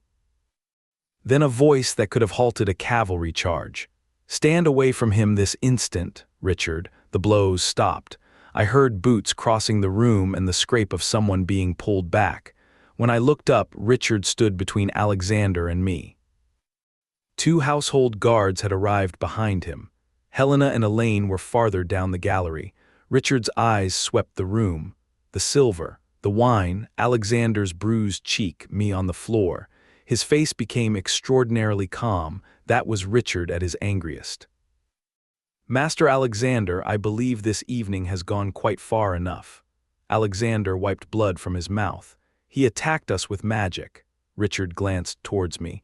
"Considering Cooper's present condition and yours, young master, I am grateful the assault proved so gentle." Alexander flushed. Richard bent and offered me an arm. "Can you stand?" "I believe so, sir, though my ribs have expressed reservations." "Your ribs have better judgment than you." He hauled me upright. Illane arrived after hearing only that I had used magic against Alexander.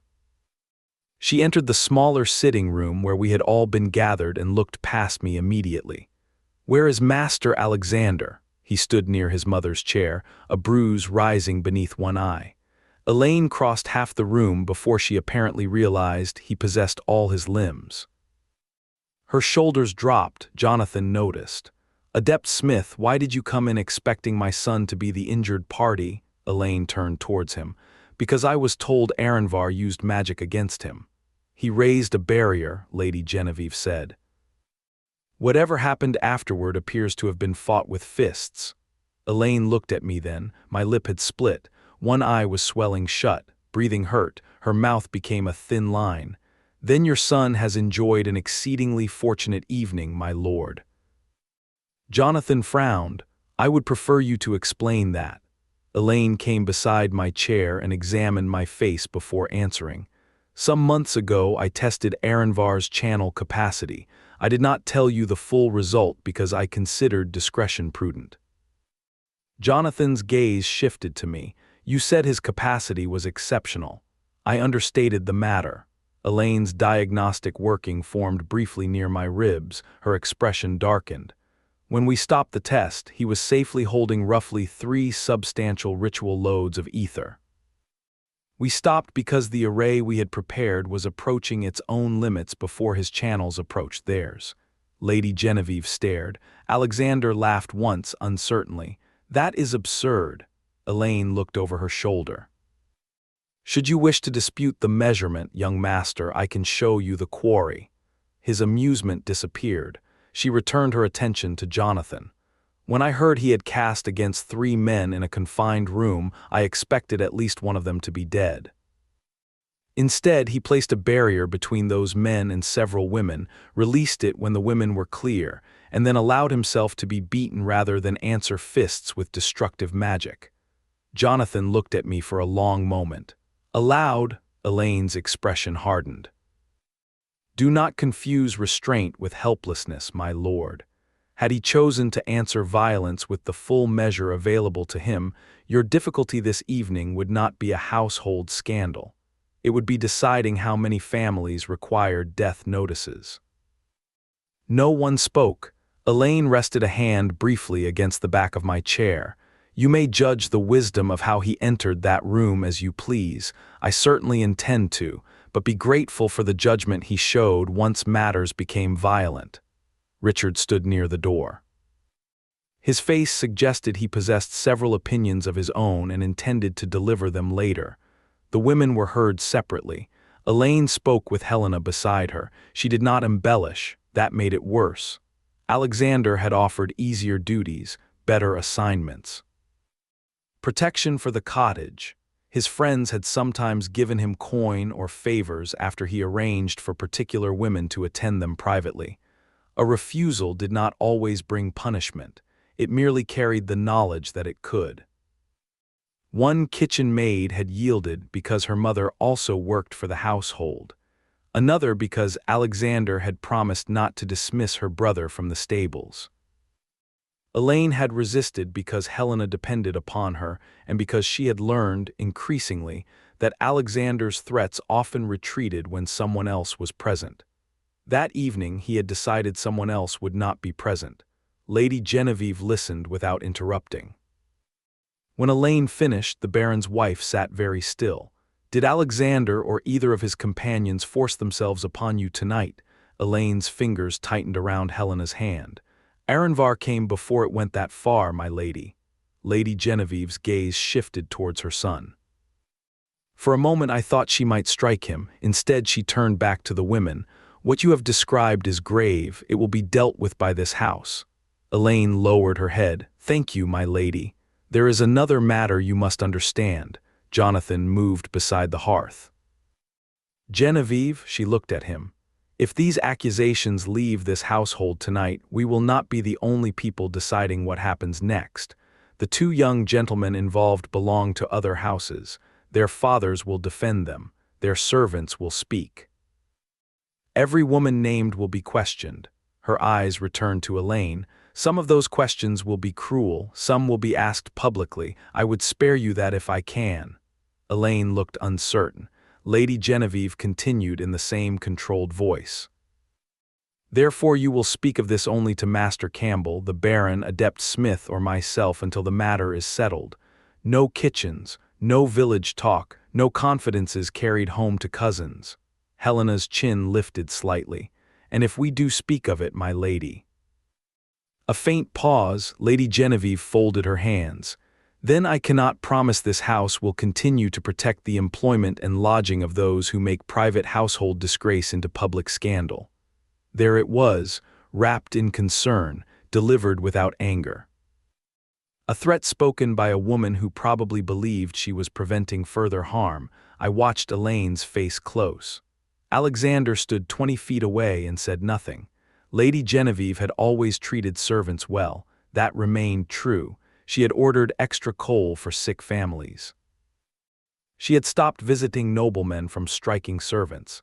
She had given widows easier duties and seen that children were fed during hard winters. She believed power carried obligations, until obligation asked her to choose between vulnerable servants and her son. That night I learned that principles often survive comfortably until they become expensive. Jonathan sent for me the next afternoon. Richard walked me to the study door. He did not enter. "The Baron wishes to speak with you alone." I looked at him. Richard's expression gave nothing away. "Am I being dismissed? You should hear his lordship before deciding what he intends." That was not an answer. It was enough of one. I entered. Jonathan stood by the window with a folded letter in his hand. The rain had passed during the night. Weak autumn sunlight stretched across his desk, catching dust in the air. He looked tired, not noble tired in the manner of men who complain of late dinners. Old. "Sit down if your ribs require it." "I would rather stand, my lord." The title made something move behind his eyes. He nodded towards the chair anyway. "I have spoken with everyone involved. I know Alexander behaved disgracefully. I also know Elaine and the others told the truth." I waited. Jonathan looked towards the letter. "I have arranged for you to enter Crown service." For several moments I thought I had misunderstood. Military service. The Crown will take a trained young mage readily enough, particularly one with Elaine's recommendation.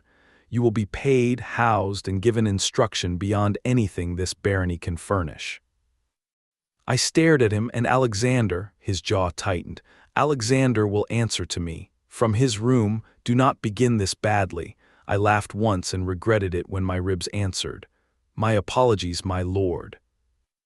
I had not realized there was a good way to hear that I am being removed from the only home I have known because your heir was caught selling access to servant women. Jonathan crossed the room. "That is not why I am sending you away. It is the event after which I am being sent away. The distinction seems chiefly useful to you." His mouth hardened. "You are old enough to understand more than one thing may be true at once. Alexander was wrong. You protected those women. You also entered a private gathering of noble guests, defied my heir before them, raised magic against them, and struck Alexander. After he struck me. I know that." Jonathan's voice rose, then settled. "I know all of it, Aranvar. That is precisely the problem. If I thought you merely guilty, this would be easier." I looked at him. He pressed the folded letter flat against his palm. "Genevieve will never trust you beneath this roof again. Alexander hates you. 2 neighboring houses now have sons who will carry their own versions of this affair home. If anyone begins asking why a servant boy has received years of expensive magical instruction directly from my purse, other questions may follow. There it was, the old danger. Mother had warned me about it on her deathbed. So you protect the secret by removing me. I protect you by giving you a future that does not depend upon this household. That sounds very generous when phrased properly."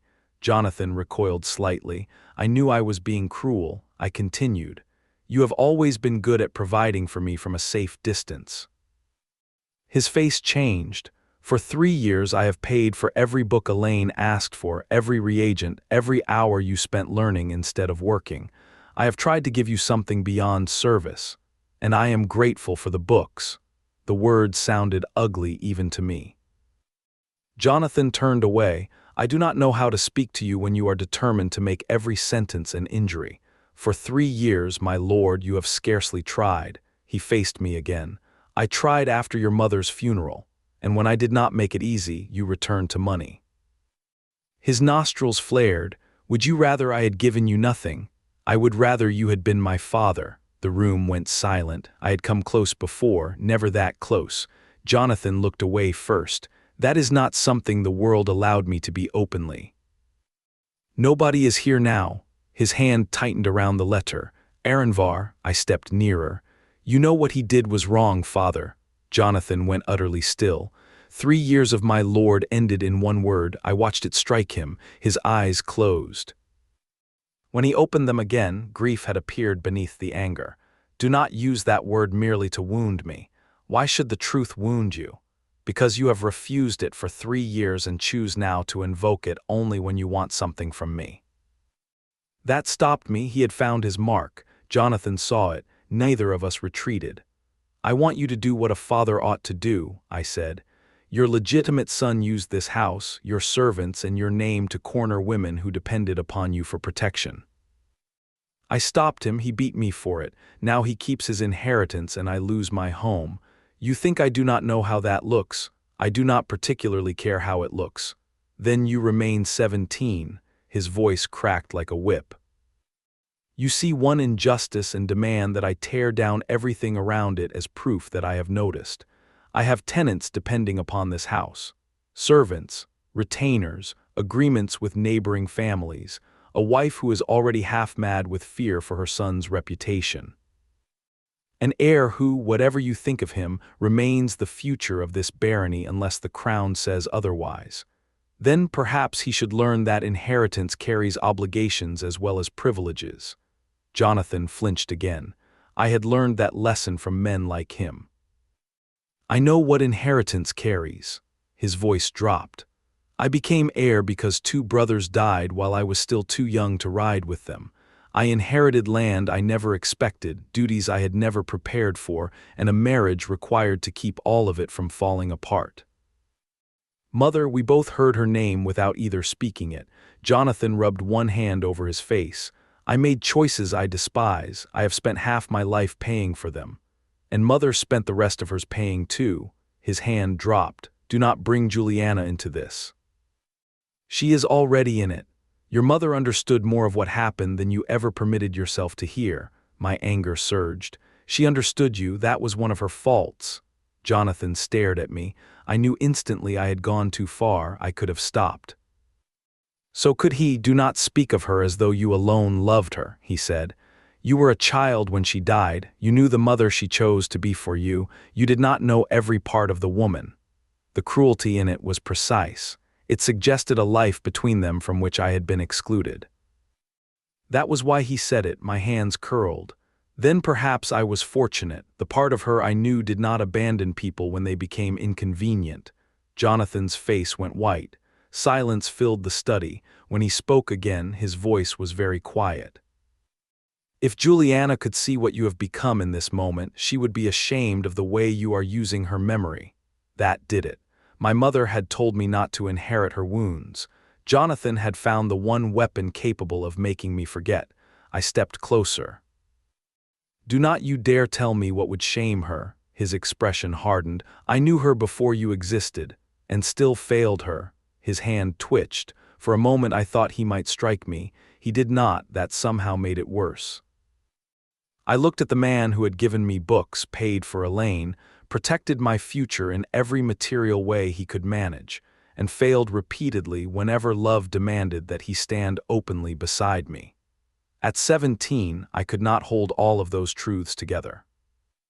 So I chose the one that hurt. "My mother once told me you loved her." Jonathan did not move.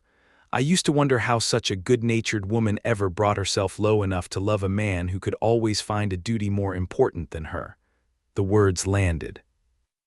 I watched them land. Regret came almost immediately. Pride kept me from taking them back. Jonathan looked towards the window. When he finally spoke, there was nothing left in his voice but exhaustion. "You will leave for Crown service in 3 days. Your equipment and travel expenses will be provided. Richard will see that you have what you require." I bowed. "Perfectly. Thank you, my lord." His shoulders tightened. I turned towards the door. "Aranvar." My hand rested upon the latch. For one pathetic instant I hoped he would call me back as his son. He did not. "Whatever you presently believe of me, I did not arrange this to punish you." I looked over my shoulder. "I know." That surprised him. I opened the door. "That is what makes it worse." Richard found me packing that evening. I owned enough books to make travel inconvenient and little else worth discussing. He watched me attempt to fit a heavy thaumaturgical volume into a bag already suffering beneath 2 shirts, spare trousers, and a winter coat. "Remove the book. I can make it fit. You can also make a fire working large enough to scorch a quarry. Neither ability means the act is prudent." I looked up. Illane has been telling stories. Adepts of the Collegium apparently become remarkably conversational when a boy nearly kills himself. I was never near death, so she assures me now. Richard took the heavy volume from my hands and replaced it with a smaller field primer. You may curse me after your first 10 miles. I expect to have several things to curse by then. Excellent, the army will enlarge your vocabulary. He packed a second pair of wool stockings into the remaining space. I stared at them. How do you know how many stockings I own? I have managed this household for longer than you have been alive. There are days upon which knowledge becomes a burden.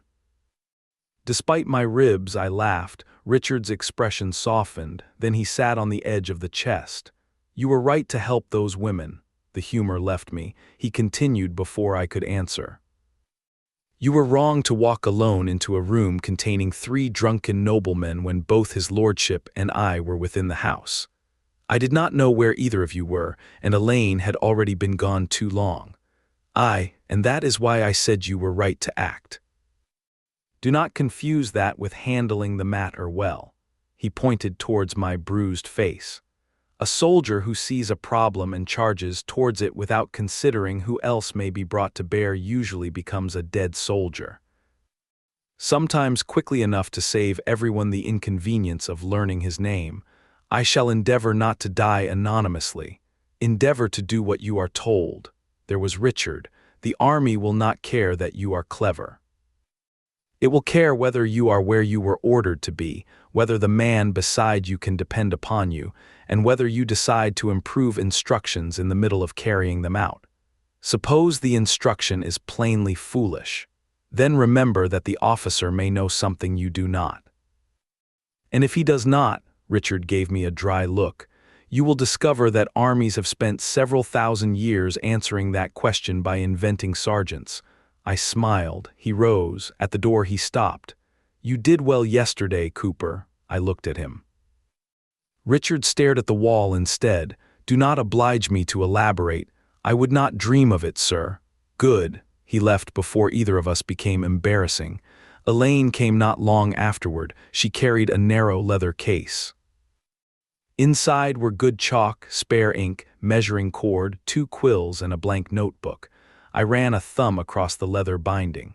You have spent 3 years telling me not to experiment without supervision, and 3 years learning how little authority that warning possesses. She sat beside my half-packed bag. The crown will teach you combat magic properly. They will also teach you several habits I spent years trying to forget. Which habits should I avoid? The belief that every difficult problem improves when set on fire. That seems an unfortunate prejudice for a former fire mage. It is professional experience. Her gaze rested on my bruised face. Yesterday mattered. I knew what she meant. I wanted to hurt him. I assumed so. I could have. Illane's expression did not change. I know, that was why I told her. I drew before I stopped myself. I know that as well. I looked at her. How? Because the frightened nobleman who described the fight to me mentioned an array forming in front of your hand before it vanished. He thought you had lost concentration. Illane's mouth tightened. I knew better. I looked down at the notebook. For a moment I wanted Alexander to understand what I could do to him, and then I decided understanding was not worth killing him. Illane nodded slowly. Remember that decision. You are going somewhere men will eventually teach you how to make violence considerably easier. She pushed the case fully into my hands. I taught you how not to kill yourself with magic. The crown will teach you how to kill other people with it. Those are different educations. I shall remember. I believe you will. She stood. At the door she looked back at me, and something in her expression made me think of the day she first caught me over an unfinished array. They believe they are receiving a clever provincial boy with a useful gift. Aren't they? Illane's eyes moved over me. Keep asking questions, Aranvar. She opened the door. Let them discover the rest for themselves. I left House Elrich beneath frost. The autumn rain had cleared, and the night before my departure had been cold enough to silver the grass along the shaded walls. Smoke rose almost straight from the tenant cottages in the still morning air. Illane and Helena met me in the lower yard. Elaine looked uncomfortable until she finally gave up on whatever formal farewell she had prepared and embraced me. I went rigid. Helena sighed. You have studied magic for 3 years and remain baffled by ordinary human behavior. I had no warning. Elaine laughed and stepped back carefully, mindful of my ribs. We wanted to thank you before you went. There is no debt between us. There is to me. I shook my head. You came to find me. Helena frowned slightly. I came because Elaine was missing. You came because something was wrong and you believed I would help. She looked at me as though that required no explanation. Of course you would. That sentence followed me much farther than either of them knew. At 14, I had been the frightened child nobody believed. At 17, someone frightened had come to me. Perhaps that was the first real measure of how far I had traveled before ever leaving the estate. Richard walked with me to the outer gate. Elaine remained near the manor steps, wrapped in her old cloak. Jonathan did not come outside. Neither did Alexander. The road descended between harvested fields, brown and gold beneath the weak morning light. Here and their tenants were still working. A man repairing a fence before winter hardened the earth, 2 children gathering fallen branches, a woman carrying the last of the garden roots towards a cottage cellar. Life upon the estate continued. It had always continued. My mother had died and breakfast had still needed serving. Alexander had disgraced his house, and the pigs still needed slaughtering before winter. I had spent most of my life believing House Elrich was the fixed thing around which everything else moved. That morning I understood that it was merely another place people entered and left. I had been born beneath its protection. I had scrubbed its floors and stolen hours in its library. I had buried my mother behind its chapel. I had learned magic beneath its roof and learned, rather more painfully, what protection meant when the people responsible for giving it found the price inconvenient. At the bend in the road, I looked back. House Elrich stood above the fields with smoke rising from its chimneys and the autumn sun pale upon its stone. I did not hate it. I wanted to. Hatred would have been simpler. Instead, I loved people inside it, despised others, and carried enough of the place with me that leaving could not possibly remove it. So I turned west again. I was 17 years old, 3 weeks from my 18th birthday, carrying too many books and considerably less certainty than I had possessed 3 days earlier. Before winter, I would belong to the crown. This was a Black Mountain Stories production. If you enjoy long-format content such as this, please consider giving this video a like and a subscribe, and stay tuned for the next part of the saga.